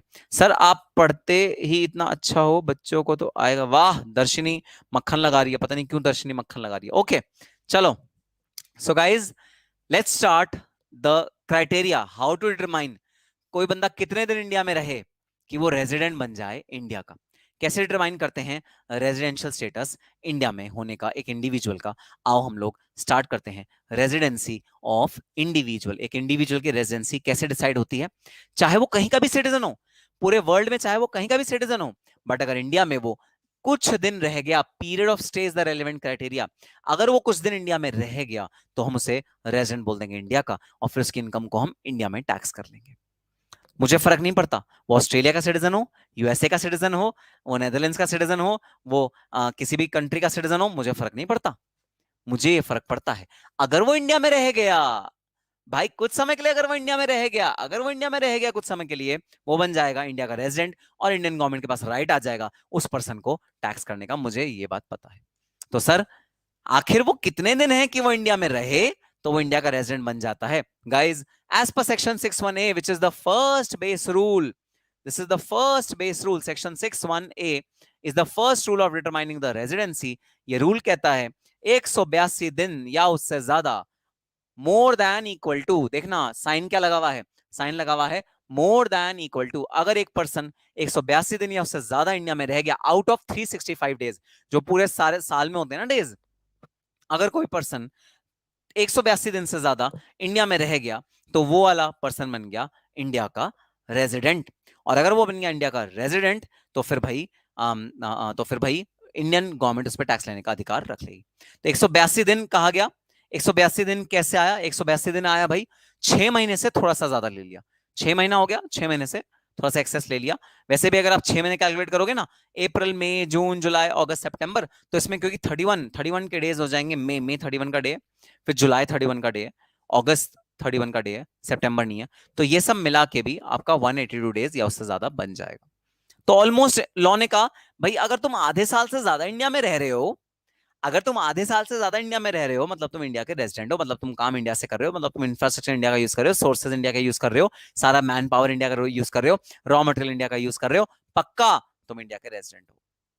फर्क नहीं पड़ता तुम सिटीजन कहां के हो, फर्क नहीं पड़ता तुम सिटीजन कहां के हो। तो कहता है more than 182 days you are a resident of India. Less than 182 days, you are a non-resident of India. More than 182 days, you are a resident of India. Less than 182 days, you are a non-resident of India. First base rule. Tax देना पड़ेगा, बिल्कुल दर्शिनी, बिल्कुल सही जवाब, tax देना पड़ेगा। WhatsApp की link share कर दीजिए। चेतन, व्हाट्सएप की लिंक ना आप जो मोबाइल नंबर है, देखो ये वाला मोबाइल नंबर है, इस मोबाइल नंबर पे आप व्हाट्सएप डाल दो, आप व्हाट्सएप ग्रुप में ऐड हो जाओगे, उसकी लिंक आपको मिल जाएगी। ये मैंने बोर्ड पे लिख दिया है व्हाट्सएप का नंबर, इस व्हाट्सएप नंबर पे आ जाओ और आपको लिंक मिल जाएगा व्हाट्सएप का, और आप आराम से उस ग्रुप में ऐड हो जाओ। चलो भाई, यहां तक की बात समझ में आ गई? हाँ जी हाँ सर, यहां तक की बात समझ में आ गई। 182 दिन का सर हमारे पास टाइम है। 182 दिन में अगर हम लोग इंडिया में 182 दिन से ज्यादा अगर हम लोग इंडिया में रह गए तो सर हम बन जाएंगे इंडिया के रेजिडेंट, और अगर हम बन गए इंडिया के रेजिडेंट तो फिर हमें टैक्स पे करना पड़ेगा इंडिया में। ठीक है, ये था फर्स्ट बेस रूल, ये था first base rule of residential status. ठीक है, चलो ठीक है सर, आओ एक बार बुक में आ जाते हैं और एक बार ना बुक में भी पढ़ के देख लेते हैं कि हमारे बुक के अंदर किस तरह से ये वाला चीज दी हुई है। ठीक है भाई, आई होप ये पीडीएफ आप लोगों के पास है, क्योंकि ये पीडीएफ मैंने ऑलरेडी व्हाट्सएप ग्रुप में डाला हुआ है और मैंने फ्राइडे सैटरडे को ही डाल दिया था, मैंने एडवांस में डाल दिया था ताकि आप इसका प्रिंट आउट ले लो। ठीक है, तो सबसे पहले वही सिटीजन और रेजिडेंट के बीच में डिफरेंस हमने देखा, दोनों के बीच में क्या डिफरेंस होता है। ठीक है, टाइप ऑफ पर्सन, कौन कौन सा पर्सन है और उसके लिए क्या क्या क्राइटेरिया है रेजिडेंसी के। तो जैसे इंडिविजुअल होगा तो स्टे इन इंडिया, कितने दिन वो इंडिया में रहा, उसके हिसाब से पता लगेगा वो रेजिडेंट है या नहीं। अगर वो एचयूएफ फर्म या एओपी है, क्योंकि ये तो आर्टिफिशियल पर्सन है ना, तो इनका स्टे मैटर नहीं करता, इनका कंट्रोल मैनेजमेंट, कहां से कंट्रोल हो रहे हैं ये, जो लोग इन्हें कंट्रोल करते हैं वो कहाँ है, उससे डिटरमाइन होता है। कंपनी कहाँ कंट्रोल हो रही है, वो कंपनी वहां से डिटरमाइन होता है। और बाकी सब पर्सन कंट्रोल मैनेजमेंट के कि उनका रेजिडेंशियल स्टेटस क्या होगा, क्योंकि भाई हमको अल्टीमेटली कंपनी को भी तो टैक्स करना है, हमको एओपी बीओआई को भी तो टैक्स करना है। अब ऐसा तो हो नहीं सकता कि भाई कंपनी अपने पैर निकाल ले, चार पैर कंपनी के आ जाए नीचे और वो ऐसे खड़ी हो जाए कंपनी, और वो ऐसे ऐसे चलने लगे चलने लगे चलने लगे चलने लगे चलने लगे और वो यूएस से पहुंच जाए चलते चलते। या फिर एक कंपनी ने, कभी आपने किसी कंपनी को एयर टिकट बुक कराते हुए देखा है कि भाई पूरी पूरी कंपनी एयरप्लेन में बैठ के यूएस से जा रही है ट्रैवल करने के लिए? ऐसा तो नहीं हो सकता ना, company is an artificial person. तो हम कंपनी के केस में ये देखते हैं कि आपका कंट्रोल एंड मैनेजमेंट कहां है। जहां भी कंट्रोल एंड मैनेजमेंट होगा उस कंट्री का, मतलब जहां पर बोर्ड ऑफ डायरेक्टर्स बैठ के इंपॉर्टेंट डिसीजन ले रहे होंगे, जहां पर उस कंपनी की कार्रवाई हो रही होगी, इंपॉर्टेंट चीजों की कार्रवाई हो रही होगी, भाई वहां पर हम लोग कंपनी का रेजिडेंशियल स्टेटस मानेंगे। तो कंपनी के केस में क्राइटेरिया क्या होगा, कंट्रोल एंड मैनेजमेंट। एचयूएफ के केस में कंट्रोल मैनेजमेंट। हाँ, इंडिविजुअल के केस में वो कहां रहता है ये मायने रखेगा। ठीक है, वो कहां रहता है और कितने दिन रहता है, ये चीज मायने रखेगी इंडिविजुअल के केस में। ठीक है सर, बात समझ में आ गई? Yes, so type of person, residency of an individual. तो एक इंडिविजुअल की रेजिडेंसी कैसे डिटरमाइन होती है? If a person is in India for 182 days और मोर, अगर एक पर्सन 182 दिन या उससे ज्यादा इंडिया में है तो हम उसे रेजिडेंट कहते हैं, अदरवाइज हम उसे नॉन रेजिडेंट कहते हैं। यह है हमारा determining criteria in case of individual. Individual के केस में रेजिडेंसी कैसे डिटरमाइन होगी? 182 दिन, 182 दिन से ज्यादा तो वो रेजिडेंट बनेगा, 182 से कम तो वो नॉन रेजिडेंट बनेगा। चलो, आगे बढ़ने से पहले, आगे बढ़ने से पहले भाई तुम्हारे देख लो एक बार, नोट्स तुम्हारे पास है ना? जरा चैट बॉक्स में, कमेंट बॉक्स में मुझे लिख के बता दो, नोट्स है ना? सर एज अ टूरिस्ट अगर रेजिडेंट है तो मतलब 150 दिन बिजनेस पर्पस स्टे करे इंडिया में और बाकी दिन एज अ टूरिस्ट रहे। देखो अरण्या, मैं तुम्हें एक बड़ी क्लियर सी बात बता दूं, अरण्या तुमने ना दो चीजों को मिक्स किया कि वो बिजनेस भी कर रहा है और वो रेजिडेंट भी है। ठीक है, तुमने दो चीजों को यहां पर मिक्स कर दिया। अब मेरी बात जरा ध्यान से सुनना, जब भी कोई पर्सन इंडिया आ रहा होता है तो वीजा लेके आता है, और वीजा वो सिर्फ एक ही चीज का ला सकता है, या तो टूरिस्ट वीजा ला सकता है या बिजनेस वीजा ला सकता है। कायदे से कहें तो अगर वो टूरिस्ट वीजा लेके इंडिया आया हुआ है तो वो बिजनेस नहीं कर सकता, इलीगल है, इलीगल है। और अगर वो बिजनेस वीजा लेके आया है इंडिया तो फिर भाई वो हम अज्यूम करेंगे कि वो बिजनेस करने आया है। हाँ, अपने खाली समय में सैटरडे संडे में वो घूमने चला गया, आगरा निकल गया, आगरा में उसने ताजमहल देख लिया, ठीक है, और दिल्ली की और आसपास की जगह देखी, वो बात अलग है। लेकिन हम उसे क्या मानेंगे? वो बिजनेस पर्पस के लिए आया है इंडिया में, वो टूरिस्ट पर्पस के लिए नहीं आया इंडिया में। खैर, चाहे वो कुछ भी करने आया हो इंडिया में, चाहे बिजनेस पर्पस के लिए आया हो, चाहे टूरिस्ट बन के आया हो, चाहे कुछ भी करने आया हो, अगर वो 182 दिन से ज्यादा रह गया ना इंडिया में हम एज्यूम कर लेंगे कि वो इंडिया का रेजिडेंट है और उसे इंडिया में टैक्स पे करना पड़ेगा उसकी इनकम पे। अब तुम ये कह सकते हो सर एकदम लैविश टाइप का आदमी है, अमीर आदमी है, वो इंडिया में वेकेशन मनाने आया 6 महीने के लिए, कोई बिजनेस नहीं कर रहा, कोई इनकम नहीं अर्न कर रहा, लेकिन आ गया अगर वो 182 दिन के ऊपर, तो भाई कोई रियायत नहीं, मैं उससे फुल टैक्स रिकवर करूंगा उसकी इनकम पे। वो रेजिडेंट बन गया इंडिया का, मुझे नहीं फर्क पड़ता क्या कर रहा है वो इंडिया में आके। अगर वो इंडिया में आके आ गया और 182 दिन रह गया, वो इंडिया का रेजिडेंट बन गया, पीरियड, फुल स्टॉप, मुझे कोई फर्क नहीं पड़ता वो क्या करे, यहाँ के बिजनेस करे या टूरिस्ट बन जाए, कुछ भी करे, मुझे कोई फर्क नहीं पड़ता, सीधी सी बात। ठीक है सर, बात समझ में आई? Yes yes, okay. New syllabus, अरे कोई बात नहीं, आपको पूरा एनालिसिस मिल जाएगा न्यू सिलेबस का, टेंशन नहीं। इनकम तो छोड़ो, बेचारे को पेनल्टी देना पड़ जाएगा, बिल्कुल पेनल्टी देना पड़ जाएगा। मुस्कान, इंडिया में तो इनकम नहीं है, लेकिन कहीं तो बाहर इनकम होगी ना कहीं तो इनकम होगी ना, वो टैक्स हो जाएगी इंडिया में। ठीक है सर, बात समझ में आ गई। चलो भाई, अब हम आगे बढ़ने से पहले एक छोटा सा प्रैक्टिकल क्वेश्चन करते हैं, और उस प्रैक्टिकल क्वेश्चन से हम लोग समझते हैं कि रेजिडेंशियल स्टेटस कैसे डिटरमाइन होता है। ठीक है, आ जाओ। इलस्ट्रेशन नंबर 1 आपके पास ऑलरेडी पीडीएफ है जो आपके व्हाट्सएप ग्रुप में शेयर्ड है, उसके अंदर आ जाओ। इलस्ट्रेशन नंबर 1 हम लोग ये इलस्ट्रेशन सॉल्व करके देखेंगे। ठीक है, Sam came to India first time during previous year 2021। तो भाई सैम इंडिया में आया, कौन से ईयर में आया? प्रीवियस ईयर 2021 में इंडिया में आया। During previous year he stayed in India for 50 days, वो 50 दिन के लिए इंडिया में रहा। 183 डेज, वो 183 डेज के लिए इंडिया में रहा। 153 डेज, वो 153 दिन इंडिया में रहा। आगे कहता है डिटरमाइन हिज रेजिडेंशियल स्टेटस, उसका रेजिडेंशियल स्टेटस आपको डिटरमाइन करना है फॉर असेसमेंट ईयर 21-22। अब देखना भाई, कंफ्यूज मत हो जाना, असेसमेंट ईयर 21-22 और प्रीवियस ईयर 2021 एक ही बात होती है, एक ही बात होती है। प्रीवियस ईयर 2021 को ही असेसमेंट ईयर 21-22 बोला जाता है, एक ही बात होती है। हाँ सर बिल्कुल, बात समझ में आ गई। चलो आ जाओ, हम लोग ये वाला क्वेश्चन सॉल्व करने की कोशिश करते हैं।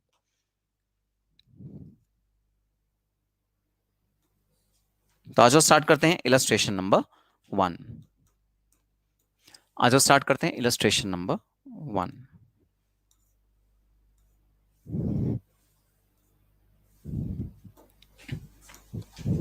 रजिस्टर खोल लो भाई अपने, सब रजिस्टर में नोट डाउन करेंगे इलस्ट्रेशन नंबर 1 का solution. Determination of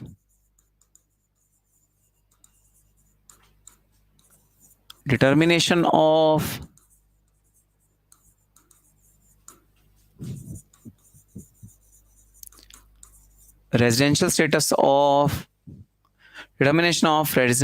of mister Sam. Mister Sam का रेजिडेंशियल स्टेटस आपको बताना है कि ये रेजिडेंट हैं, नॉन रेजिडेंट हैं, क्या हैं, दोनों में से आपको ये चीज बतानी है। ठीक है सर, ये मैंने करा underline.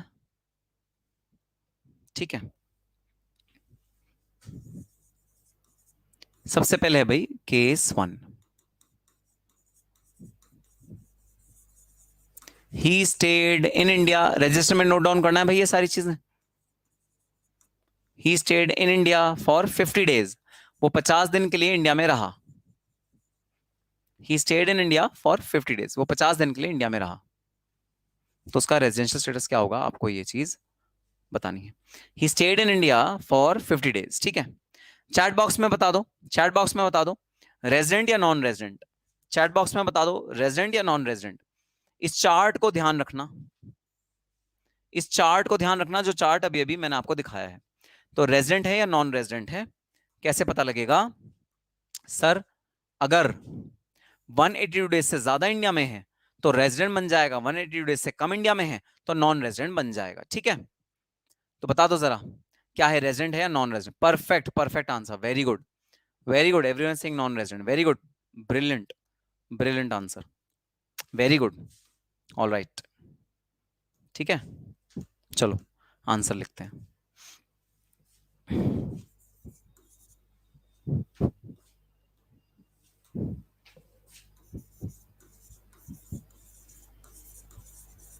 As per section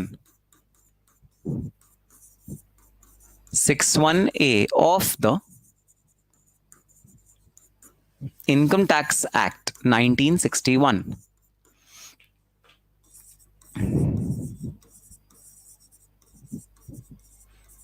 a person who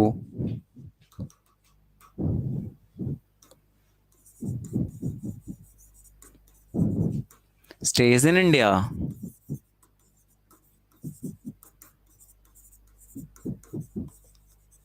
for less than 182 days is a non-resident. Is a non-resident. In the instant case,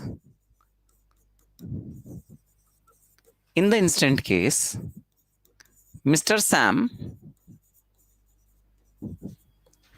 was in India for 50 days only. For 50 days only. That is less than 182 days. और third paragraph होगा therefore Mr. Sam doesn't fulfill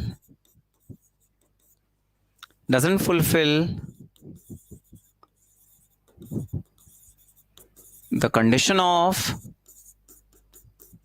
section 61A. Hence, he is a non-resident. Hence, he is a non-resident. Hence, he is a non-resident. तो भाई बात सुनना एक, हाँ ठीक है, आंसर तो तुमने दे दिया, प्रेजेंटेशन भी इंपॉर्टेंट है ना, प्रेजेंटेशन कैसे करनी है बहुत ज्यादा इंपॉर्टेंट है ना। तो प्रेजेंटेशन में एक चीज ध्यान रखना, आपके हर एक आंसर को ना 3 पार्ट्स में लिखा करो, 3 पार्ट्स, ठीक है। पार्ट नंबर 1 जिसमें आप सेक्शन के बारे में बताओगे कि सेक्शन क्या कहता है, ये है हमारा पार्ट 1 जिसमें मैंने सेक्शन के बारे में बताया कि सेक्शन क्या कहता है, ठीक है। पार्ट 2 जिसमें हम अपने जो करंट केस है उसको एनालाइज करेंगे, हमारे फैक्ट जो है ना करंट केस के, हम उनको एनालाइज करेंगे, तो ये है हमारा पार्ट 2। पार्ट 2 को मैं एक डिफरेंट कलर से डिनोट कर देता हूं, ग्रीन कलर, ठीक है। और फिर है पार्ट 3। पार्ट 3 में ना हमें अपना कंक्लूजन लिखना पड़ता है, पार्ट 3 में हमें अपना कंक्लूजन लिखना पड़ता है, तो ये है मेरा कंक्लूजन, ठीक है। तो आपका हर एक जो आंसर होगा ना वो ऐसे 3 पार्ट्स में डिवाइडेड होगा, आपको तीनों पार्ट्स अलग अलग लिखने हैं एग्जाम में। अगर मान लो थ्योरेटिकल क्वेश्चन आया तो आपको तीनों पार्ट अलग अलग लिखने हैं ऐसे, और तीनों पार्ट में आपको अपना आंसर मतलब प्रॉपर्ली लिखना है। प्रेजेंटेशन इंपॉर्टेंट है, एनालिसिस और राइट आंसर तो देना है, उसके अलावा प्रेजेंटेशन भी इंपॉर्टेंट है। इस तरह आपको तीनों पार्ट्स लिखने हैं, ठीक है सर। चलो, जिन स्टूडेंट्स ने पार्ट 1 कर लिया है वो अब पार्ट 2 स्टार्ट करेंगे। केस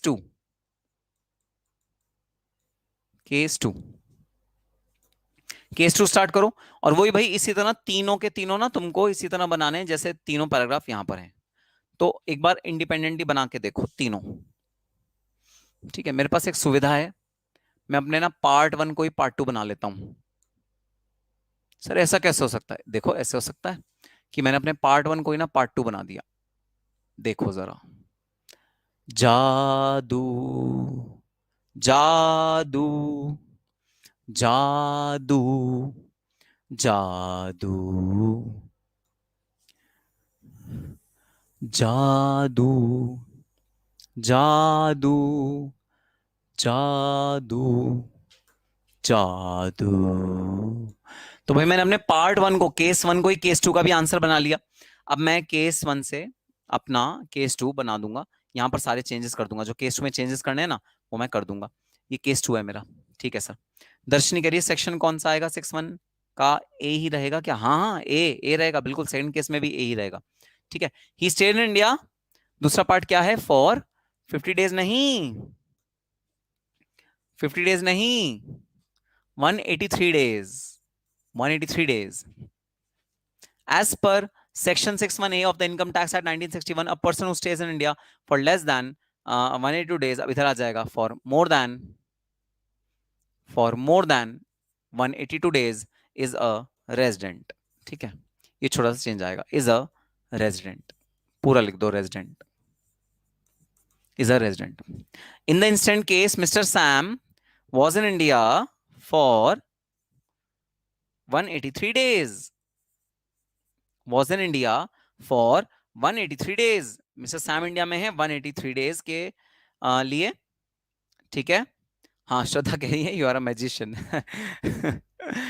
183 डेज के लिए वो है that is more than 182 days. 182 days से ज्यादा है सैम इंडिया में, more than 182 days. Therefore, Mr. Sam fulfills the condition of section 6(1)(a). Hence, he is a resident. Mr. Sam resident बन गए। देखो मैंने अपने पार्ट 1 को ही पार्ट 2 बना लिया, बस मैंने उसमें चेंजेस कर दिए कुछ छोटे मोटे। लेकिन तुम लोग ऐसा नहीं कर सकते, ऐसा मत कहना सर हमें भी ये वाली पावर दे दो। सर हम भी ना एग्जाम में ऐसे ही करना चाहते हैं, पूरा पार्ट कॉपी पेस्ट करें और दूसरा पार्ट बन जाए। बस सर हमें भी कुछ ऐसा ही आप हमको ऑनलाइन का वो बता दो। कैसे सर ऑनलाइन में हम ये कर सकते हैं? नहीं, नहीं, ऐसा कुछ नहीं हो सकता। तुम्हें पूरा दोबारा लिखना है, ठीक है? तुम्हें पूरा दोबारा लिखना है, बिल्कुल भी शॉर्टकट नहीं अपनाना, शॉर्टकट नहीं अपनाना। आपके रजिस्टर में मैं चेक करूंगा आपके आंसर्स, पूरा पार्ट आपको दोबारा लिखना है। ठीक है सर, लिख लेंगे। चलो आ जाओ last part, part number 3। Part number 3, he stays for 153 days। देखना जरा पार्ट 3 में क्या है। he stays for how many days? 153 है ना?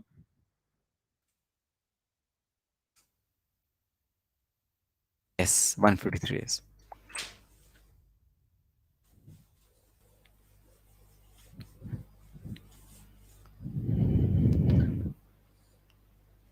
कितने दिन रहा है वो? 153 डेज इंडिया में रहा है। ठीक है, okay sir. He stage for 153 days. वो इंडिया में कितने दिन रहा? वो रहा 153 डेज के लिए इंडिया में।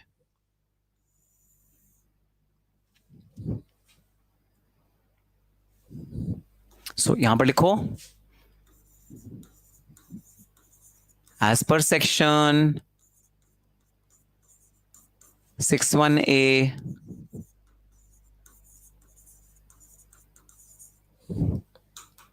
if a person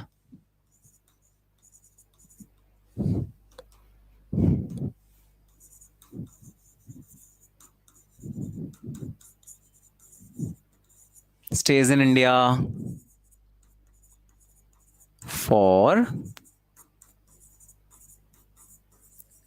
less than 182 days,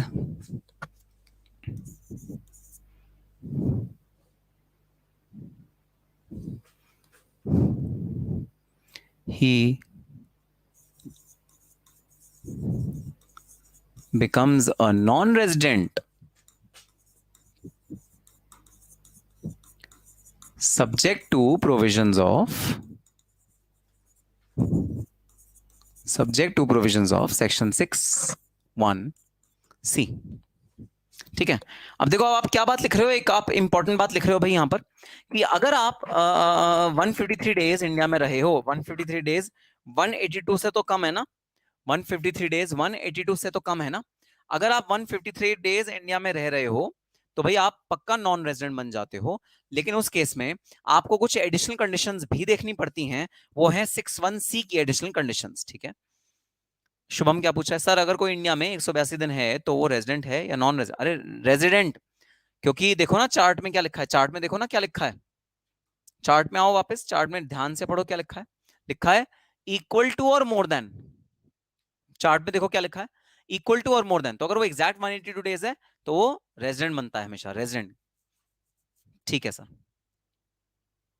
ठीक है, ओके। तो अगर कोई बंदा 182 डेज से कम है इंडिया में तो वो बन जाएगा non resident subject to conditions of section 6(1)(c)।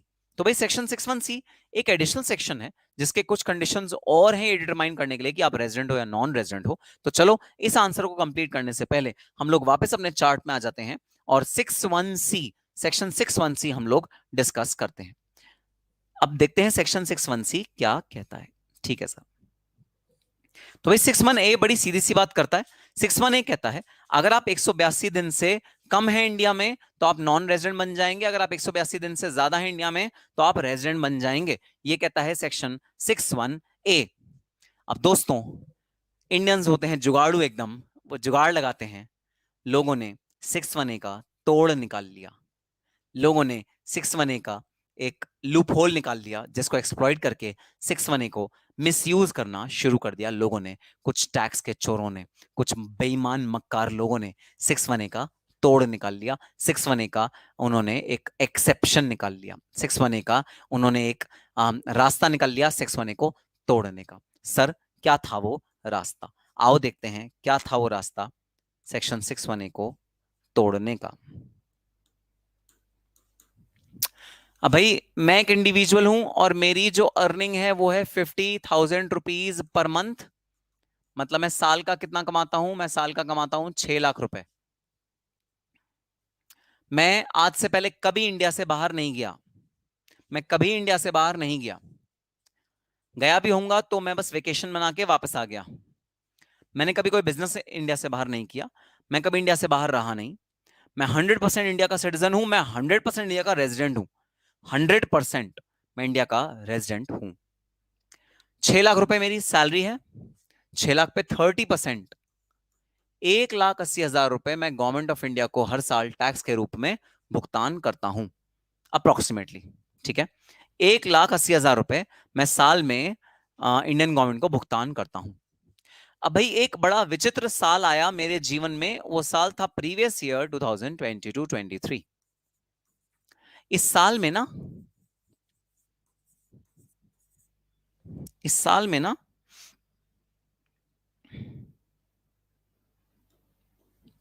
जुलाई 2022 को मेरे साथ एक बहुत अच्छी चीज हुई। एक ना मेरा पुश्तैनी घर था जो डिस्प्यूट में पड़ा हुआ था। मेरी फैमिली में डिस्प्यूट था उस पुश्तैनी घर को लेके, और वो घर एकदम करोड़ों का घर था, बहुत महंगा घर था। पुश्तैनी डिस्प्यूट था, सब ब्रदर्स, मेरे फादर के ब्रदर्स के बीच में सब डिस्प्यूट था। तो आज तक वो घर कभी मतलब सॉर्ट आउट नहीं हुआ उसका जो डिस्प्यूट था। तो वो जब सॉर्ट आउट नहीं हुआ तो फिर भाई वो बिकने का सवाल नहीं उठता। लेकिन एक बड़ी कमाल की चीज हुई, जुलाई 2022 में वो घर बिक गया। डिस्प्यूट रिजॉल्व हो गया, वो घर बिक गया। मुझे मेरा शेयर ऑफ इनकम मिल गया। मेरा शेयर ऑफ इनकम था 10 करोड़ रुपीज।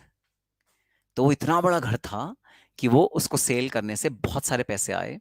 उस बहुत सारे पैसे में से जो मेरी इनकम थी, वो थी 10 करोड़ रुपीज।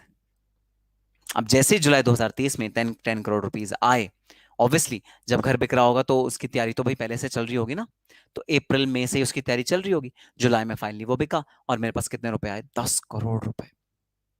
तो बता दो जरा, अगर 30% का टैक्स रेट है तो इस इनकम में प्रीवियस ईयर 22-23 में कितने रुपए का टैक्स मुझे गवर्नमेंट ऑफ इंडिया को पे करना है? अमाउंट बता दो। अगर 30% का टैक्स रेट है और मेरी इनकम है 10 करोड़ रुपए, 30% का टैक्स रेट है, मुझे कितना टैक्स गवर्नमेंट ऑफ इंडिया को पे करना है इस ईयर में? मुझे गवर्नमेंट ऑफ इंडिया को पे करना है टैक्स 3 करोड़ रुपए का। मुझे टैक्स कितना पे करना है गवर्नमेंट ऑफ इंडिया को? 3 करोड़ रुपए का। यस, मैं करोड़पति बन गया। यस, एकदम अमीर बन गया मैं। पैसा पैसा पैसा ही पैसा होगा, पैसा ही पैसा होगा। ठीक है, 3 करोड़ रुपए का मुझे टैक्स पे करना है गवर्नमेंट ऑफ इंडिया को। और मैं यूजुअली कितना टैक्स पे करता था हर साल? 1,80,000 रुपए मैं हर साल पे करता था। और 1,80,000 रुपए से इस बार मुझे कितना टैक्स पे करना पड़ेगा? मुझे टैक्स पे करना पड़ेगा 3 करोड़ प्लस 1,80,000। इतना सारा टैक्स मुझे पे करना पड़ेगा। अब देखो, आज से पहले, इस ईयर से पहले मैंने कभी भगवान से ऐसे हाथ जोड़ के प्रार्थना नहीं करी, हे भगवान मुझे नॉन रेजिडेंट बना दे, हे भगवान मुझे नॉन रेजिडेंट बना दे, हे भगवान मुझे नॉन रेजिडेंट बना दे, हे भगवान मुझे नॉन रेजिडेंट बना दे। क्योंकि आज से पहले टैक्स लायबिलिटी उतनी ज्यादा थी ही नहीं। लेकिन आज क्योंकि टैक्स लायबिलिटी बहुत ज्यादा हो गई है, तो मैं भगवान से हाथ जोड़ के प्रार्थना कर रहा हूं, ओ पालन हारे निर्गुण और न्यारे, तुमरे बिन हमरा कौन नहीं। तो मैं प्रार्थना कर रहा हूं गवर्नमेंट ऑफ इंडिया से, हे गवर्नमेंट ऑफ इंडिया, मुझे नॉन रेजिडेंट बना दो। मुझे रेजिडेंट नहीं बनना, नहीं तो मुझे 30% का टैक्स पे करना पड़ जाएगा। इतना तगड़ा टैक्स, 10 करोड़ रुपए में से 3 करोड़ रुपीज में टैक्स पे कर दूंगा, 7 करोड़ मेरी जेब में आएगा। क्या बचेगा? मैं नहीं टैक्स पे करना चाहता, मैं कुछ भी टैक्स नहीं पे करना चाहता करंट ईयर में। मैं भगवान से ऐसा प्रार्थना कर रहा हूं। क्या तुम लोग अब तक जो हमने पढ़ा है उसके बेसिस पे मुझे कोई सजेशन दे सकते हो कि मैं ऐसा क्या करूं कि इस ईयर में मेरे को ये टैक्स नहीं पे करना पड़े? क्या तुम लोग मुझे कोई सजेशन दे सकते हो? मुझे सजेशन दो। मुझे टैक्स नहीं पे करना 3 करोड़ को, मुझे टैक्स नहीं पे करना, 3 करोड़ रुपए का टैक्स नहीं पे करना। मुझे कोई सजेशन दो जिससे मैं टैक्स ना पे करूं, कोई सजेशन दे दो। अभी अभी तुमने, हिंट देता हूं, हिंट हिंट सुनना, क्या हिंट देता हूं, हिंट। अभी अभी तुमने फर्स्ट बेस रूल पढ़ा है जो कहता है 182 दिन से ज्यादा जो बंदा इंडिया में होगा वो रेजिडेंट हो जाएगा, 182 दिन से कम जो होगा वो नॉन रेजिडेंट हो जाएगा। इस हिंट के बेसिस पे मुझे बता दो मैं ऐसा क्या करूं, मैं ऐसा क्या करूं कि मेरे को टैक्स ना पे करना पड़े।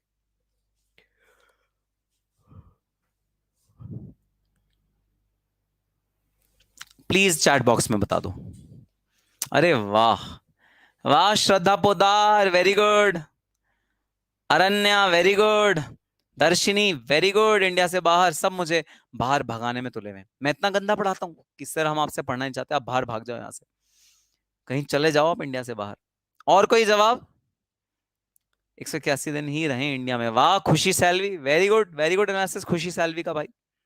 Anushka Gupta very good, sir से कम रुको, perfect. Muskan perfect, perfect. Shraddha stay in other country where taxes nil, yes. Saurabh Panchal, बहुत इंपॉर्टेंट चीज है, किसी ऐसी कंट्री में रहो जहां पर टैक्स का रेट निल है या बहुत ज्यादा कम है, तब भी पढ़ लेंगे, ऑनलाइन ही पढ़ना है। अच्छा अच्छा, तब भी पढ़ लेंगे, दर्शनी कह रही है तब भी पढ़ लेंगे, ऑनलाइन ही पढ़ना है, तो हम ऑनलाइन भी पढ़ लेंगे सर, कोई टेंशन की बात नहीं है। ठीक है भाई, तो भाई आपका जवाब बिल्कुल सही है, आपका जवाब बिल्कुल करेक्ट।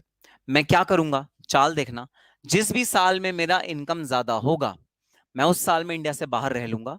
सर क्या 6 महीने इंडिया से बाहर रहोगे? मैंने कहा मैं तो 7 महीने रहूंगा इंडिया से बाहर। सर इंडिया में से बाहर आपका घर तो है नहीं। अगर आपका घर नहीं है इंडिया के बाहर तो कहां रहोगे? अरे होटल में रह लूंगा, कोई सस्ते से होटल में रह लूंगा, कम से कम 3 करोड़ रुपए तो फिर भी बचेंगे। अगर होटल का मान लो 10-20 लाख रुपए का खर्चा भी आ गया तो भी कुछ पैसा तो बचेगा। होटल में रह लूंगा, इंडिया में घर में रहता हूँ कोई बात नहीं, 6 महीने 7 महीने की बात है, होटल में रह लूंगा, लेकिन इंडिया में नहीं रहूंगा। और जैसे मैं इंडिया में नहीं रहूंगा वैसे ही ये पूरा 10 करोड़ रुपए इंडियन गवर्नमेंट मेरे से टैक्स इस पे रिकवर नहीं कर सकती। और अगर इंडियन गवर्नमेंट टैक्स रिकवर नहीं कर सकती, मैं बच गया, बल्ले बल्ले हो गई भाई, शावा शावा हो गई, मैं इस पे टैक्स नहीं पे करूंगा। और इमीडिएटली अगले साल, भाई सुनना, भाई सुनना, इमीडिएटली अगले साल प्रीवियस ईयर 2023-24 में मैं वापस इंडिया आ जाऊंगा, वो नॉर्मल तरीके से 6 लाख रुपए की इनकम करने लगूंगा और उस पर 1,80,000 रुपए का टैक्स पे करने लगूंगा। बताओ मेरा षड्यंत्र समझ में आया, यस या नो? मेरा षड्यंत्र समझ में आया, यस या नो? अपना 3 करोड़ रुपए का टैक्स बचाने का मेरा षड्यंत्र समझ में आया, यस या नो? चैट बॉक्स में लिख दो। और वापस आके मैं वापस 1,80,000 रुपए का टैक्स पे करने लगूंगा। चैट बॉक्स में लिख दो मेरा षड्यंत्र समझ में आया, यस या नो? लिख दो जरा चैट बॉक्स में, यस या नो? मेरी चालाकी समझ में आई, चालाकी?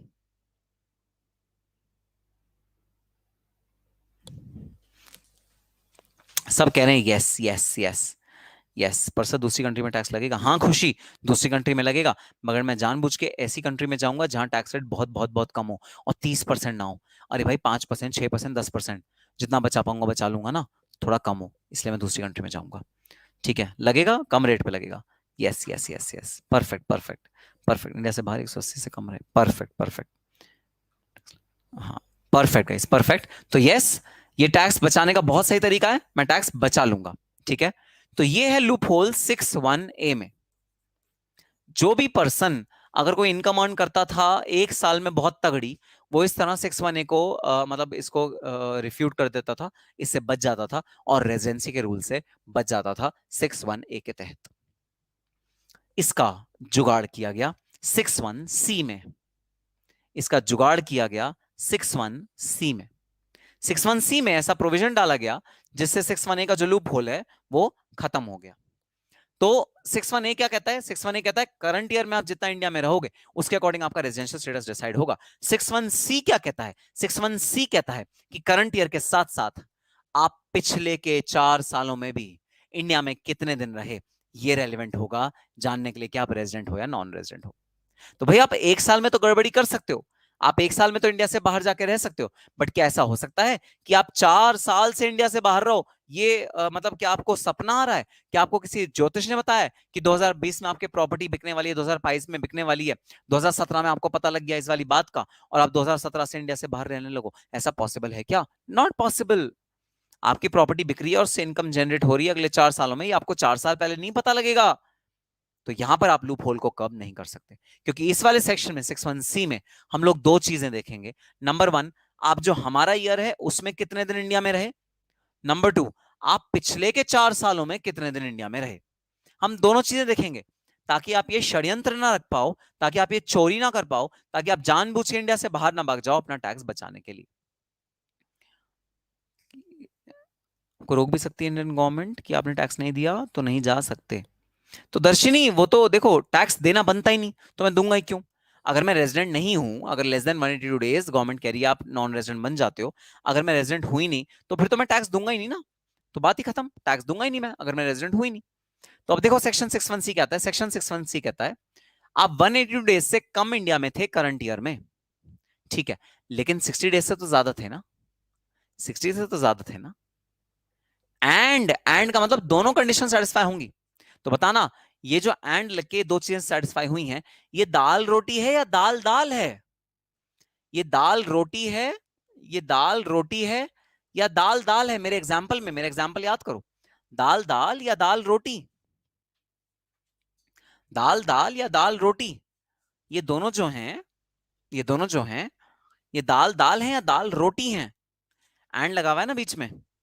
मुस्कान गलत जवाब, दर्शिनी सही जवाब, शुभम सही जवाब, मुस्कान गलत जवाब, श्रद्धा सही जवाब, अरण्य सही जवाब, श्रद्धा सही जवाब, खुशी सही जवाब, वेरी गुड, मनीषा सही जवाब, शुभम सही जवाब। Perfect guys, perfect. ये है दाल रोटी, मतलब दोनों के बिना काम नहीं चलेगा, दोनों हमें खानी है। एंड लगा हुआ है बीच में। सो 60 डेज से ज्यादा अगर आप इंडिया में रह गए उस साल में, और पिछले 4 साल में आप 365 दिन से ज्यादा इंडिया में अगर रह गए, तो फिर भाई आप रेजिडेंट बन जाते हो इंडिया के। तो सिर्फ 182 डेज नहीं देखना, सिर्फ 182 डेज नहीं देखना, 182 के अलावा 60 डेज करंट ईयर में और 365 डेज पिछले 4 साल में भी देखने हैं। तो पिछले 4 साल में टोटल मिला के, भाई 4 सालों का टोटल मिला के आप 365 डेज इंडिया में होने चाहिए। तो अगर आप 365 डेज मल्टीप्लाई बाय 4 करोगे तो वो टोटल नंबर ऑफ डेज आ जाएगा, जो आएगा अप्रोक्सीमेटली 1460 नंबर ऑफ डेज। उसमें से अगर आप 365 डेज इंडिया में रहते हो तो फिर आप रेजिडेंट बन गए इंडिया के। क्योंकि ऐसा तो हो सकता है कि आपने एक कि आपने 1 साल के लिए घपला कर दिया, ऐसा तो हो सकता है कि आपने 1 साल के लिए घपला कर दिया, 1 साल के लिए आप इंडिया से बाहर चले गए, लेकिन ऐसा नहीं हो सकता कि पिछले 4 साल के लिए आपने घपला कर दिया और पिछले 4 साल के लिए आप इंडिया से बाहर चले गए। तो अगर ये दोनों कंडीशन क्यूमुलेटिव सेटिस्फाई हो जाती हैं तो भैया आप अगेन क्या बन जाओगे, आप बन जाओगे रेजिडेंट इंडिया के। और अगर इन दोनों में से कोई भी एक कंडीशन सेटिस्फाई नहीं होती, जैसे 60 डेज से लेस आप इंडिया में हो या फिर पिछले 4 साल में 365 डेज से लेस आप इंडिया में हो, तो फिर आप बन जाओगे नॉन रेजिडेंट। अब बता दो जरा, ये जो केस है, ये केस दाल दाल का है या दाल रोटी का है। ये जो केस है ये दाल दाल का है या दाल रोटी का है, बता दो जरा। No, so this batch is not in English, Sujit and KK. This batch is not in English. English version is available, fully recorded. You can buy the English version, which is available, which is recorded. This particular session is in mixed Hindi and English language. Okay, that's the thing. Perfect, perfect. Dal dal. सब कह रहे हैं दाल दाल. Perfect, perfect. Perfect guys, ये example दाल दाल का। मुझे कोई भी एक कंडीशन सेटिस्फाई करनी है, अगर कोई भी कंडीशन सेटिस्फाई हो गई तो भैया बन जाओगे नॉन रेजिडेंट, तो आप बन जाओगे नॉन रेजिडेंट। ठीक है सर, बात समझ में आ गई। ठीक है, तो शाणपति जो लोग करते हैं ना, ओवर स्मार्ट बनने की कोशिश करते हैं टैक्स को बचाने के लिए, उनके लिए ये वाला सेक्शन लाया गया है। तो भाई हमने क्या लिखा, हमने लिखा भाई 182 डेज से तो कम है, पीरियड ऑफ स्टे 182 डेज से तो कम है, लेकिन ये जो पीरियड ऑफ स्टे है ये 60 डेज से ज्यादा है। ठीक है, तो यहां पर लिखो जरा, as per section 61C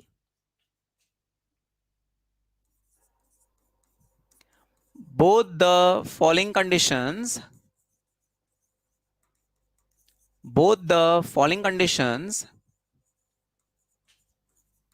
should be satisfied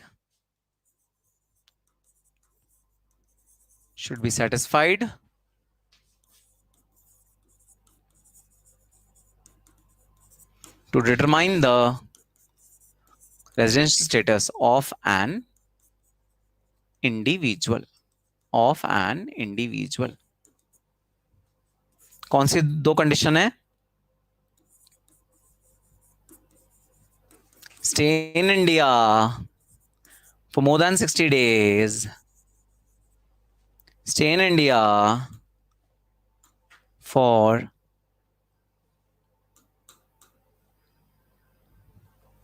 more than or equal to 60 days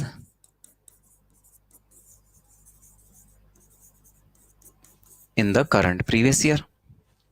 दूसरी कंडीशन है stay in India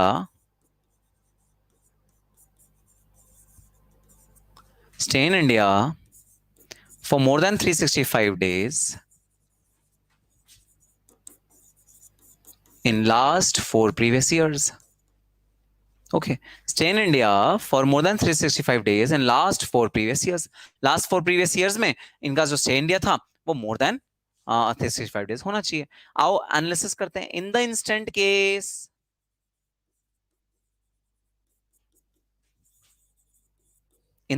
केस, क्या नाम है पर्सन का हमारे? देख के बता दो जरा. Sam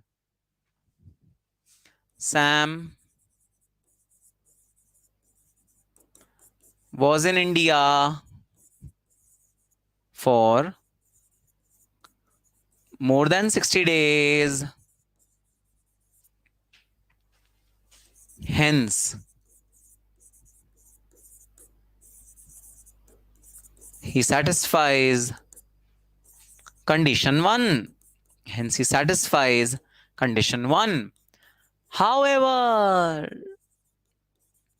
he was not in India for 365 days in last 4 previous years. Hence, he does not satisfy condition 2. Hence, he does not satisfy condition 2. तो भाई एक कंडीशन सेटिस्फाई कर दी, दूसरी कंडीशन सेटिस्फाई नहीं करी. ठीक है, बता दो सेक्शन 61C के अकॉर्डिंग रेजिडेंट रहेगा या नॉन रेजिडेंट रहेगा? बता दो सेक्शन 61C के अकॉर्डिंग रेजिडेंट रहेगा या नॉन रेजिडेंट रहेगा?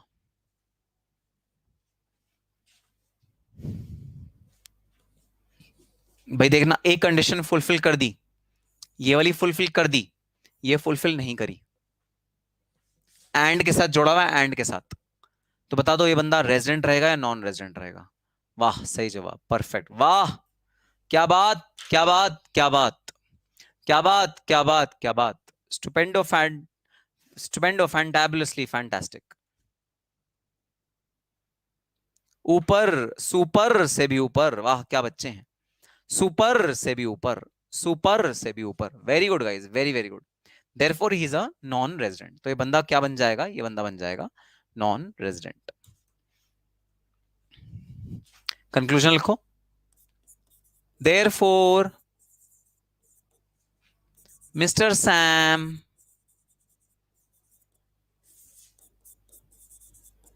is a non-resident. Therefore, Mr. Sam is a non-resident. Mr. Sam क्या बन गए? Mr. Sam बन गए non-resident. ठीक है सर, बात समझ में आई? Mr. Sam क्या बन गए? Mr. Sam बन गए non-resident.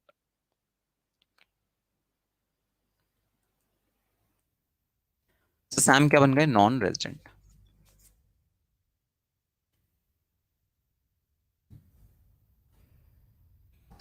आ गई.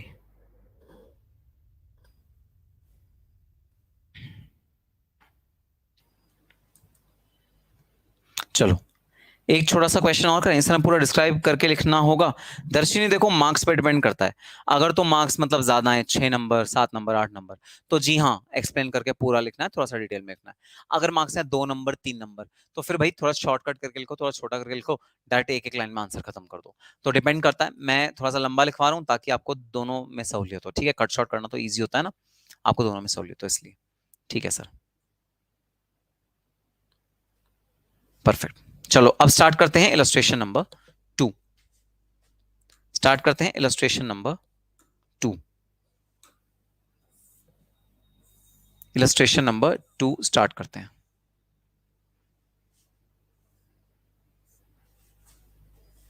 भाई कोई डाउट है इलस्ट्रेशन नंबर 1 में तो पूछो पहले, फिर इलस्ट्रेशन नंबर 2 स्टार्ट करेंगे। इलस्ट्रेशन नंबर 1 में कोई डाउट है तो पूछो, then we'll start illustration number 2।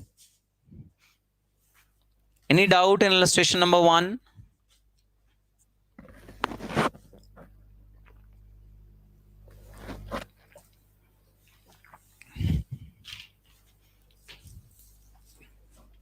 Any doubt in illustration number 1? Yes या नो लिख दो चैट बॉक्स में, तो ताकि हम आगे बढ़ें। Perfect, no doubt, perfect perfect, great great. आओ स्टार्ट करते हैं इलस्ट्रेशन नंबर 2।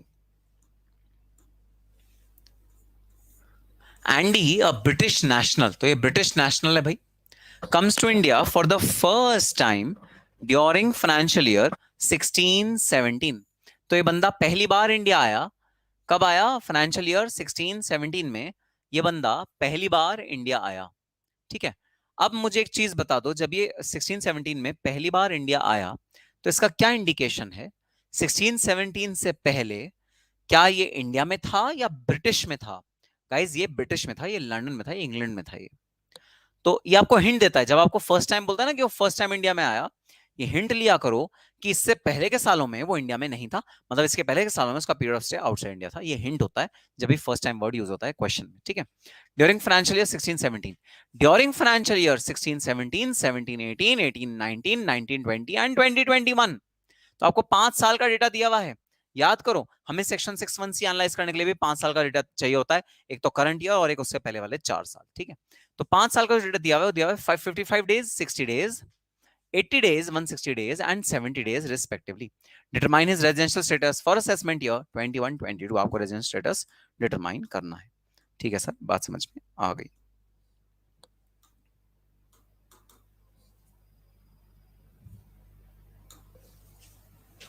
आओ स्टार्ट करते हैं illustration number 2।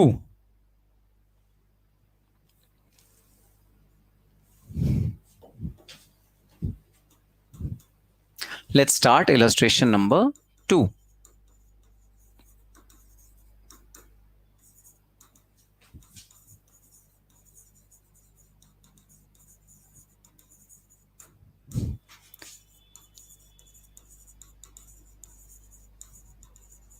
Determination of residential status of Mr. Andy। Mr. Andy का residential status हमको डिटरमाइन करना है। ठीक है, किस ईयर के लिए करना है? किस ईयर के लिए डिटरमाइन करना है? जरा देख के बताओ, कौन से ईयर के लिए हमें रेजिडेंशियल स्टेटस डिटरमाइन करना है मिस्टर एंडी का? असेसमेंट ईयर 21-22, मतलब प्रीवियस ईयर 2021। प्रीवियस ईयर 2021 के लिए हमको रेजिडेंशियल स्टेटस डिटरमाइन करना है। प्रीवियस ईयर 2021 के लिए डिटरमाइन करना है रेजिडेंशियल स्टेटस। ठीक है सर,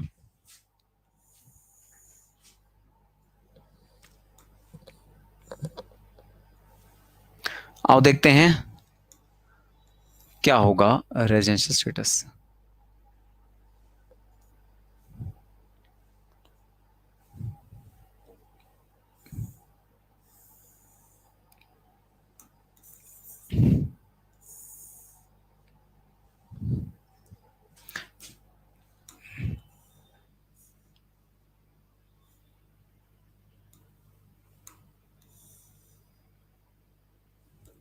ठीक है, तो हमको डिटरमाइन करना है कि ये कितने दिन इंडिया में था पिछले कुछ सालों में। ये चीज अगर हमने डिटरमाइन कर ली तो हमारा रेजिडेंशियल स्टेटस निकल के आ जाएगा। ठीक है सर,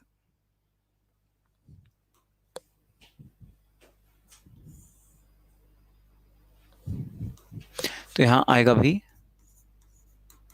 प्रीवियस ईयर, यहां आएगा number of days in India. हमें देखना है वो इंडिया में कितने दिन रहा, number of days in India. तो हम प्रीवियस ईयर, जो अभी करंट प्रीवियस ईयर है, वो देखेंगे 2021। इसके पहले वाला देख लेंगे 1920। इसके पहले वाला देख लेंगे 1819। इसके पहले वाला देख लेंगे 1718। और इसके पहले वाला देख लेंगे 1617। तो इन सारों सालों में ये कितने दिन इंडिया में रहा, हमें ये चीज डिटरमाइन करनी है ताकि हम अपना रेजिडेंशियल स्टेटस कंप्यूट कर सकें। ठीक है सर, बात समझ में आ गई।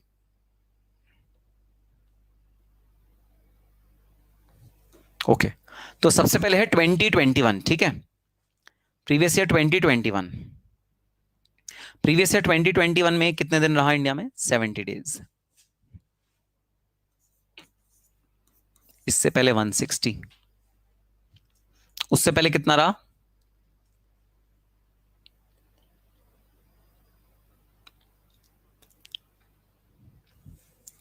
70, 160, 80, 60, 55, 80, 60, 55, ठीक है। अगर मैं प्रीवियस 4 इयर्स की बात करूं, अगर मैं प्रीवियस 4 इयर्स की बात करूं,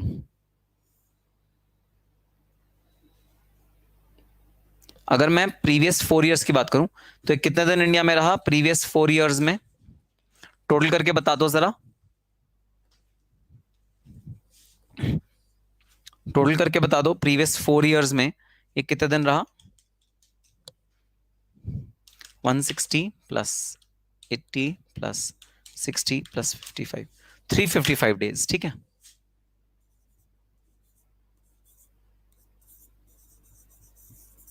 टोटल ये 355 डेज इंडिया में रहा पिछले 4 सालों में।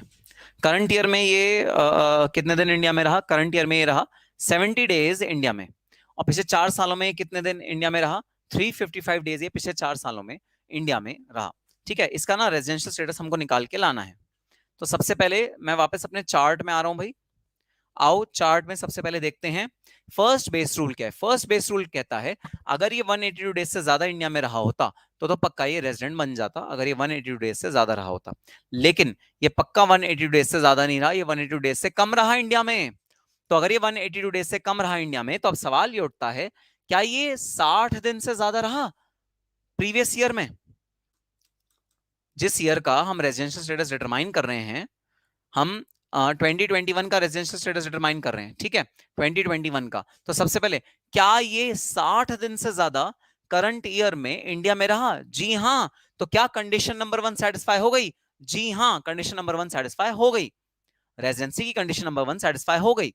लेकिन ये कंडीशन अकेली काफी नहीं है, हमको दूसरी कंडीशन भी देखनी है। दूसरी कंडीशन है कि पिछले 4 सालों का मिलके 365 डेज वो इंडिया में रहना चाहिए। बताओ क्या दूसरी कंडीशन सेटिस्फाई हो गई? बताओ क्या दूसरी कंडीशन सेटिस्फाई हो गई? मधु सिन्हा, 2021 है प्रीवियस ईयर, वो जो 21 22 लिखा हुआ है वो है असेसमेंट ईयर के फॉर्म में लिखा हुआ है। तो assessment year 21 22 is equal to previous year 2021, ठीक है। तो ये कंफ्यूजन मत रखना, इस चीज को ध्यान रखना। वाह Shubham Bharadia, so Shubham Bharadia, Shubham Bharadia, very good very good. Condition 1 satisfied, condition 2 not satisfied, hence non resident, perfect. Shubham Bharadia का आंसर बिल्कुल सही, ठीक है भाई, बात समझ में आ गई। तो सर कंडीशन 1 तो सेटिस्फाई हो गई 60 दिन से ऊपर, लेकिन सर कंडीशन नंबर 2 सेटिस्फाइड नहीं हुई, 365 डेज से ऊपर ये पर्सन इंडिया में नहीं है। ठीक है सर, बात समझ में आई। आओ चलो आंसर लिखते हैं अपना। एज पर सेक्शन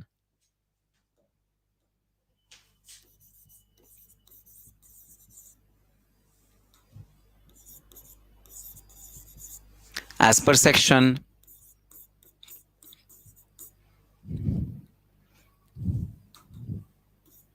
61C,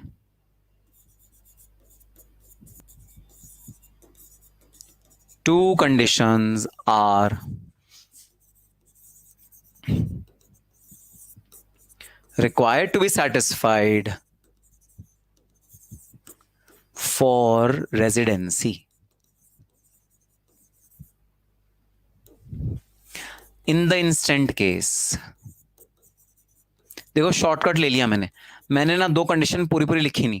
अगर मान लो क्वेश्चन आ गया 8 या 10 नंबर का, तो आपको इसके नीचे ना दोनों कंडीशन लिख देनी चाहिए जो मैंने पहला पैराग्राफ बनाया, ठीक है। अब मैंने शॉर्टकट ले लिया, मैं सीधा आ गया उधर इन द इंस्टेंट केस, मैं सीधा एनालिसिस पे आ गया। In the instant case first condition is satisfied, first condition is satisfied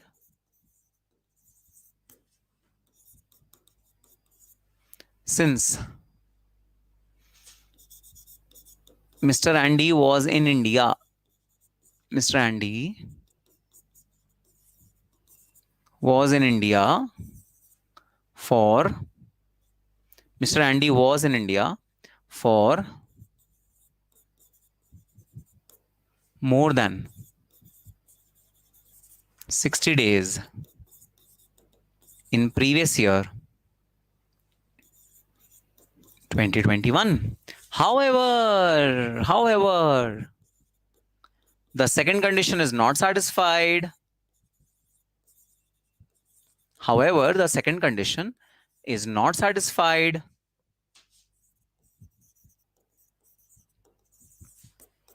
Since Mr. Andy was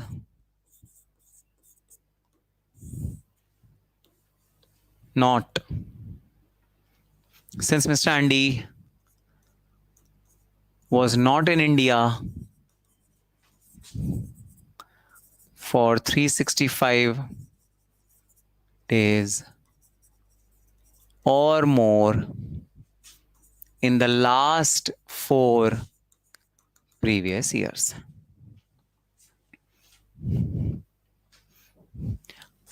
Therefore, Mr. Andy is a non-resident. Mr. Andy क्या है? Mr. Andy है non-resident. Therefore, Mr. Andy is a non-resident. Perfect. Perfect. बताओ समझ में आया हाँ कि ना? बताओ समझ में आया हाँ कि ना? Yes or no? You get the concept? अच्छा अच्छा स्क्रीन ऊपर कर दूं? ठीक है, लो स्क्रीन ऊपर कर दिया। हाँ छोटा कर दिया। छोटा करके अब पूरा स्क्रीन आपको दिख जाएगा। ऊपर कर दिया, लो ठीक है।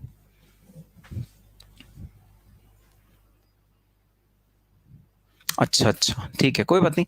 मैं वैसे कोशिश करूंगा, लेकिन फिर आप लोग कॉपी पेस्ट करना शुरू कर दोगे। अगर मैंने आंसर्स भी आपको दे दिए ना, तो आप कॉपी पेस्ट करना शुरू कर दोगे, फिर अपना दिमाग नहीं लगाओगे। आप बोर्ड में जो लिखा है एज इट इज अपने रजिस्टर में कॉपी करोगे।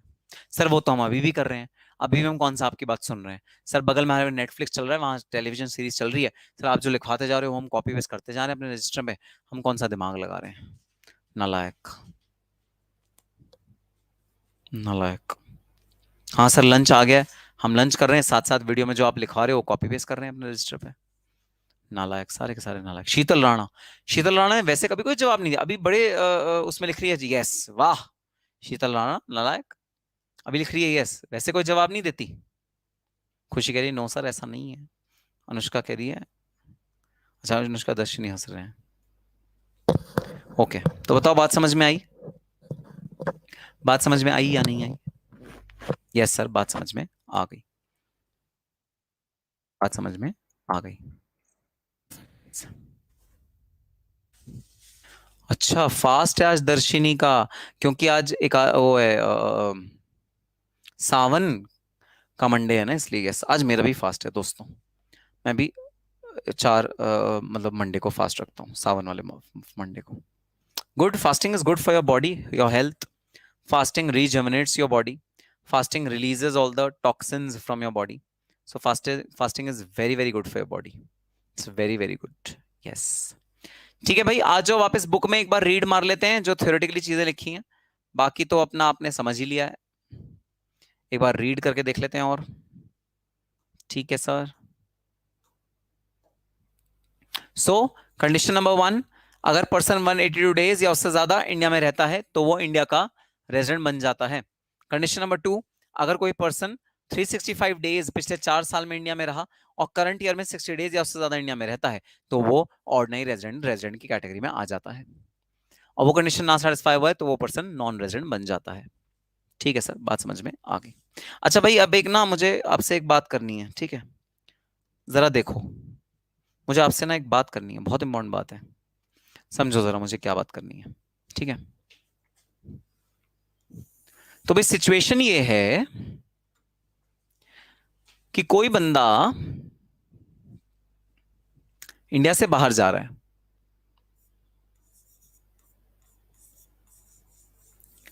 181 डेज वो इंडिया के अंदर रहा, 181 डेज वो इंडिया के अंदर रहा, जब 181 डेज वो इंडिया के अंदर रहा तो पता है इमीडिएटली अगले दिन, मतलब इसके रात को 12:05 पे, मतलब जो 182nd डे था ना, उसमें ये बंदा सुबह सुबह फ्लाइट पकड़ के यूएस से निकल गया। 182nd डे पे सुबह 12:05 पे, सुबह 12:05 पे 182nd डे पे ये बंदा फ्लाइट निकल के यूएस से निकल गया, फ्लाइट लेके यूएस से निकल गया। 181 डेज ये पूरा पूरा इंडिया में था, पूरा पूरा इंडिया में था। 182 डे, 182nd डे ये फ्लाइट पकड़ के इंडिया से बाहर निकल गया ऑन द 182nd डे। और फ्लाइट भी कितने बजे थी? सुबह सुबह 5 मिनट की। अच्छा, तो इसका मतलब 182nd डे पे, 182nd डे पे ये कितने मिनट इंडिया में रहा? ये सिर्फ 5 मिनट इंडिया में रहा। 1 डे पे, 182 डे पे ये सिर्फ 5 मिनट के लिए इंडिया में रहा। ठीक है, अब तुम्हें पता है क्या मतलब मुश्किल सिचुएशन होने वाली है इस पर्सन के लिए, क्योंकि अगर मैं मानूं कि जिस दिन फ्लाइट उड़ी 12:05 पे, तब अगर मैं मानूं कि ये इंडिया में ही था, तो बन जाएगा 182, ये इंडिया का बन जाएगा रेजिडेंट। और अगर ये बंदा 181 डेज की कैटेगरी में आ गया तो ये बन जाएगा नॉन रेजिडेंट। मेरा सवाल तुम लोगों से ये, मेरा सवाल तुम लोगों से ये बताना जरा, क्या इस 5 मिनट को इंडिया में स्टे कंसिडर करेंगे या नहीं करेंगे? आउट ऑफ 24 आवर्स, 24 घंटे में से 5 मिनट को क्या इंडिया में स्टे कंसिडर करेंगे या नहीं करेंगे? दर्शिनी कह रही है करेंगे, स्टे कंसिडर करेंगे तो उसे रेजिडेंट होना चाहिए। दर्शिनी का ये जवाब है। और देखते हैं और स्टूडेंट्स क्या जवाब देते हैं। क्या इस 5 मिनट को इंडिया में स्टे कंसिडर करेंगे या नहीं करेंगे, ये मेरा सवाल है। क्या इस 5 मिनट्स को इंडिया में स्टे कंसिडर करेंगे? वी आर कंसिडरिंग, यस करेंगे सर। पूरा दिन, पूरा डे होना चाहिए ना। मुस्कान कह रही है पूरा डे होना चाहिए, ऐसे क्या टूटे फूटे डेज ला रहे हो, पूरा डे होना चाहिए। प्रीति कह रही है करेंगे, रानी कह रही है करेंगे। शायद डे 1 किस टाइम पे आया होगा वो कैलकुलेट होगा क्वेश्चन। नहीं नहीं, डे 1 तो पूरा इंडिया में था। मुझे तुम आखिरी डे, लास्ट डे का बताओ शुभम। लास्ट डे में 5 मिनट में इंडिया छोड़ के गया है, तो जो लास्ट में 5 मिनट के लिए इंडिया छोड़ के गया है वो कंसिडर होगा इंडिया में या नहीं कंसिडर होगा, ये पूछ रहा हूं मैं। Whether it will be considered or not considered in India. Yes करेंगे, यस करेंगे, यस करेंगे, सब कह रहे हैं यस करेंगे। चलो, यस गाइज। तो भले ही वो 5 मिनट के लिए इंडिया में था, फिर भी वो इंडिया में माना जाएगा, that he is staying in India, ये चीज मानी जाएगी। डेफिनेटली वो इंडिया में माना जाएगा, भले ही वो 1 मिनट के लिए भी इंडिया में हो। तो जिस दिन फ्लाइट टेक ऑफ करती है और जिस दिन फ्लाइट वापस लैंड करती है, उन 2 दिन को हम इंडिया में स्टे कंसिडर करेंगे, भले ही वो 1 मिनट के लिए क्यों ना हो। जिस दिन फ्लाइट टेक ऑफ करती है और जिस दिन फ्लाइट लैंड करती है, उस दिन हम इंडिया में उस पर्सन को कंसिडर करेंगे, भले ही वो 1 मिनट क्यों ना हो। So both of these will be considered as stay in India, even if it is for 1 minute. अगर 1 मिनट के लिए भी है तो वो इंडिया में स्टे कंसिडर होगी। ठीक है सर, बात समझ में आई? ठीक है, अब देखो जरा पॉइंट्स टू बी नोटेड, आपकी बुक में आ गया हूं मैं वापस। पॉइंट्स टू बी नोटेड पे देखना, नीचे एक हमने फुटनोट लगाया हुआ है, फुटनोट के नीचे लिखा है points to be noted. The day when he leaves India and come backs to India is also included while computing the number of days. Number of days compute करते हुए जब वो इंडिया में आया या वो जब वो इंडिया से गया, वो दोनों डेज कंसिडर होंगे। Stay at same place in India is not necessary. तो अगर वो इंडिया में एक जगह से दूसरी जगह जा रहा है, जैसे पहले दिल्ली रहा, फिर चेन्नई रहा, फिर मुंबई रहा, उससे कोई फर्क नहीं पड़ता। अगर टोटल मिला के, सब टोटल मिला के वो 182 दिन इंडिया में रहा है, तो हम उसे रेजिडेंट कंसिडर करेंगे। Continuous stay in India is not necessary. Continuous stay का मतलब है वो मतलब लगातार रहा 182 दिन, जरूरी नहीं है। मान लो वो पहली बार जब आया तो वो रहा 100 दिन, दूसरी फिर वो वापस चला गया, फिर दोबारा आया और तब रहा 90 दिन, टोटल मिला के 182 से ज्यादा हो गए, हम लोग कंसिडर करेंगे वो रेजिडेंट है। ठीक है, तो continuous stay in India is not required, लगातार रहना जरूरी नहीं है। A person shall be deemed to reside in India if he is on territorial waters of India. तो अगर वो इंडिया के पानी में है, मतलब इंडिया का जो टेरिटरी है, इंडिया का जो बाउंड्री है, उससे जहां तक भी पानी इंडिया की कैटेगरी में आता है, 12 नॉटिकल माइल्स तक जो पानी होगा, समुद्र होगा, वो इंडिया का समुद्र कहलाता है। इवन अगर वो इंडिया के समुद्र में है तो भी वो इंडिया के अंदर स्टे माना जाएगा कि वो स्टे इंडिया में कर रहा है। इवन अगर वो इंडिया के पानी में रह रहा है, इंडिया के पानी में रह रहा है, तो भी वो स्टे इंडिया में ही माना जाएगा। A person shall be deemed to reside in India if he is on the territorial waters. अगर वो टेरिटोरियल वाटर्स में है तो भी वो इंडिया में ही माना जाता है स्टे। ठीक है, तो 2-3 चीजें जो आपको ध्यान में रखनी पड़ेंगी। ठीक है सर, बात समझ में आई। तो आओ वापस अपने सेक्शन में एक बार चलते हैं और पूरा सेक्शन एक बार रिवाइज करते हैं और फिर आपको देंगे हम थोड़ा सा होमवर्क। सर ये नहीं सर, होमवर्क वोमवर्क हमें नहीं पसंद, आप जो क्लास में कराओ ना सर वो करा दो। क्या होमवर्क वोमवर्क सर, ये बेकार की चीजें होती है, होमवर्क वोमवर्क ये सब हमको मत दिया करो, नालायक। 182 डेज रहा। अरे सनी 999, देखो भाई सनी 999 क्या क्वेश्चन पूछ रहा है, सुनो सनी 999 क्या क्वेश्चन पूछ रहा है। सनी 999 कह रहा है सर अगर 182 डेज वो इंडिया में रह गया तो भी क्या 61C की कंडीशन हम सेटिस्फाई करना हमें जरूरत है। अरे भाई अगर वो 182 डेज से ज्यादा इंडिया में रह गया तो 61C की बात ही नहीं आती, फिर तो वो सीधा रेजिडेंट बन गया।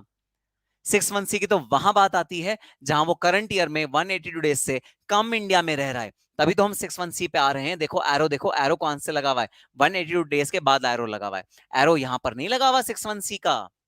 तो अगर वो 182 डेज से ज्यादा इंडिया में है तो 61C की तो बात ही नहीं आती, फिर तो खत्म, फिनिश, मैटर फिनिश, वो रेजिडेंट बन जाएगा, मैटर खत्म हो जाता है, वो रेजिडेंट बन जाएगा। ठीक है ना, पहले रेजिडेंट बन गया वो, फिर 61C की कहां बात आई। 61C की तो वहां बात आती है जहां 61A के अकॉर्डिंग वो नॉन रेजिडेंट है, और हम उससे कहते हैं रुको जरा, हम तुम्हारी प्रीवियस हिस्ट्री देखेंगे, प्रीवियस हिस्ट्री देख के डिटरमाइन करेंगे रेजिडेंट हो या नॉन रेजिडेंट हो। चकमा मत देना हमें, चकमा नहीं दे सकते तुम हमें। सो 61C की तब बात आती है जब 61A में 180 डेज से कम वो पर्सन स्टे करता है इंडिया में, तब 61C की बात आती है। और तब जाके हम देखते हैं कि करंट ईयर में 60 डेज तो एटलीस्ट होना चाहिए, 182 से तो कम है, लेकिन कम से कम 60 दिन तो इंडिया में रहे करंट ईयर में, और पिछले 4 साल में वो 365 दिन से ज्यादा अगर इंडिया में है तो वो बन जाता है इंडिया का रेजिडेंट, अदरवाइज वो बन जाता है नॉन रेजिडेंट। अगर इन दोनों में से कोई भी एक कंडीशन सेटिस्फाई नहीं हुई तो वो बन जाता है नॉन रेजिडेंट। ये डिफरेंस है between residency and non residency. ठीक है सर, बात समझ में आई। तो भाई ये थे टू मोस्ट इंपॉर्टेंट सेक्शंस जो हमने आज फिनिश करे ना, ये दो बहुत ज्यादा इंपॉर्टेंट सेक्शंस हैं हमारे सिलेबस के, और ये दोनों जो सेक्शन है ना हमारे सिलेबस के, ये दोनों सेक्शन रेजिडेंशियल स्टेटस के, सो एग्जाम में क्वेश्चन आते हैं ना वो इसी में से आते हैं। क्या सर, बात समझ में आ गई।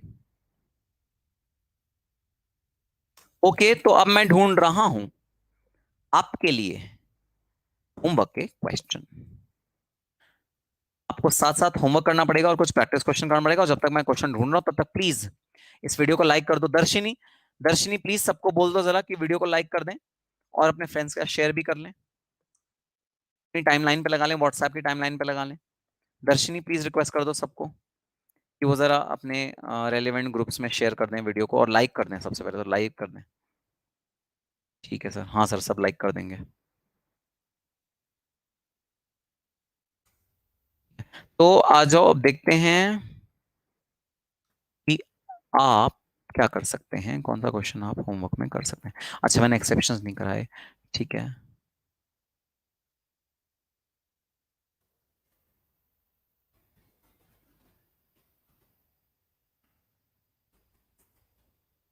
ठीक है भाई, दो क्वेश्चन होमवर्क में दे रहा हूं, उन दो क्वेश्चन को करने के लिए एक्सेप्शंस करने जरूरी हैं, तो हम विद इन 10 मिनट्स एक्सेप्शंस कर लेते हैं और उसके बाद हम लोग होमवर्क दे देंगे। तो पहले होमवर्क नोट कर लो भाई, होमवर्क अपना होमवर्क नोट कर लो।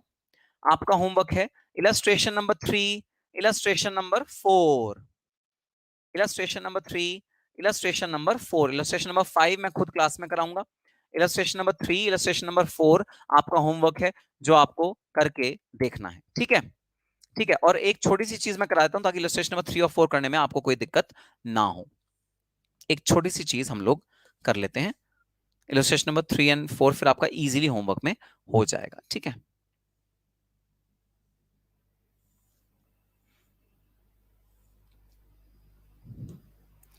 ओके ओके, चार्ट कहाँ है, एक्सेप्शंस।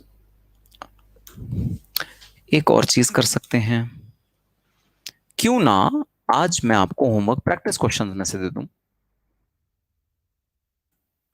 अगर आज मैंने एक्सेप्शंस करा दिए तो थोड़ा सा ओवर बर्डन हो जाएगा, आप लोग बहुत ज्यादा बर्डन फील करेंगे, क्योंकि आज वैसे हमने बहुत हैवी सेक्शंस करे हैं ना, तो आपके लिए थोड़ा सा बर्डन सम हो जाएगा। इसलिए आज मैं एक्सेप्शंस आपको कराना नहीं चाह रहा सेक्शन 61C की, मैं यही रोकना चाह रहा हूँ क्लास को 61A 61C, दैट्स इट। दो सेक्शन है, उन्हें ढंग से करो।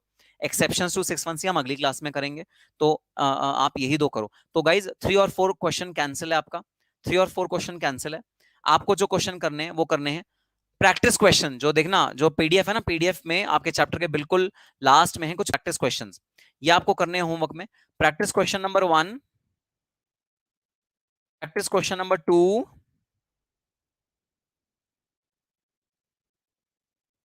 प्रैक्टिस क्वेश्चन नंबर 3,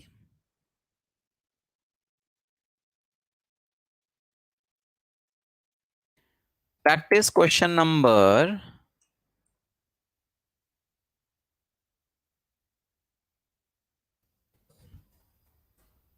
3 के बाद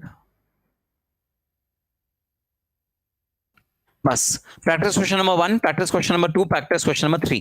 ठीक है, 3 क्वेश्चन आपके होमवर्क में है। ठीक है, अब हम आज एक्सेप्शंस नहीं कर रहे क्योंकि ये बहुत ज्यादा हैवी हो जाएगा अगर मैंने एक्सेप्शंस भी कर दिए। भैया आज का आपका होमवर्क बड़ा सिंपल सा है।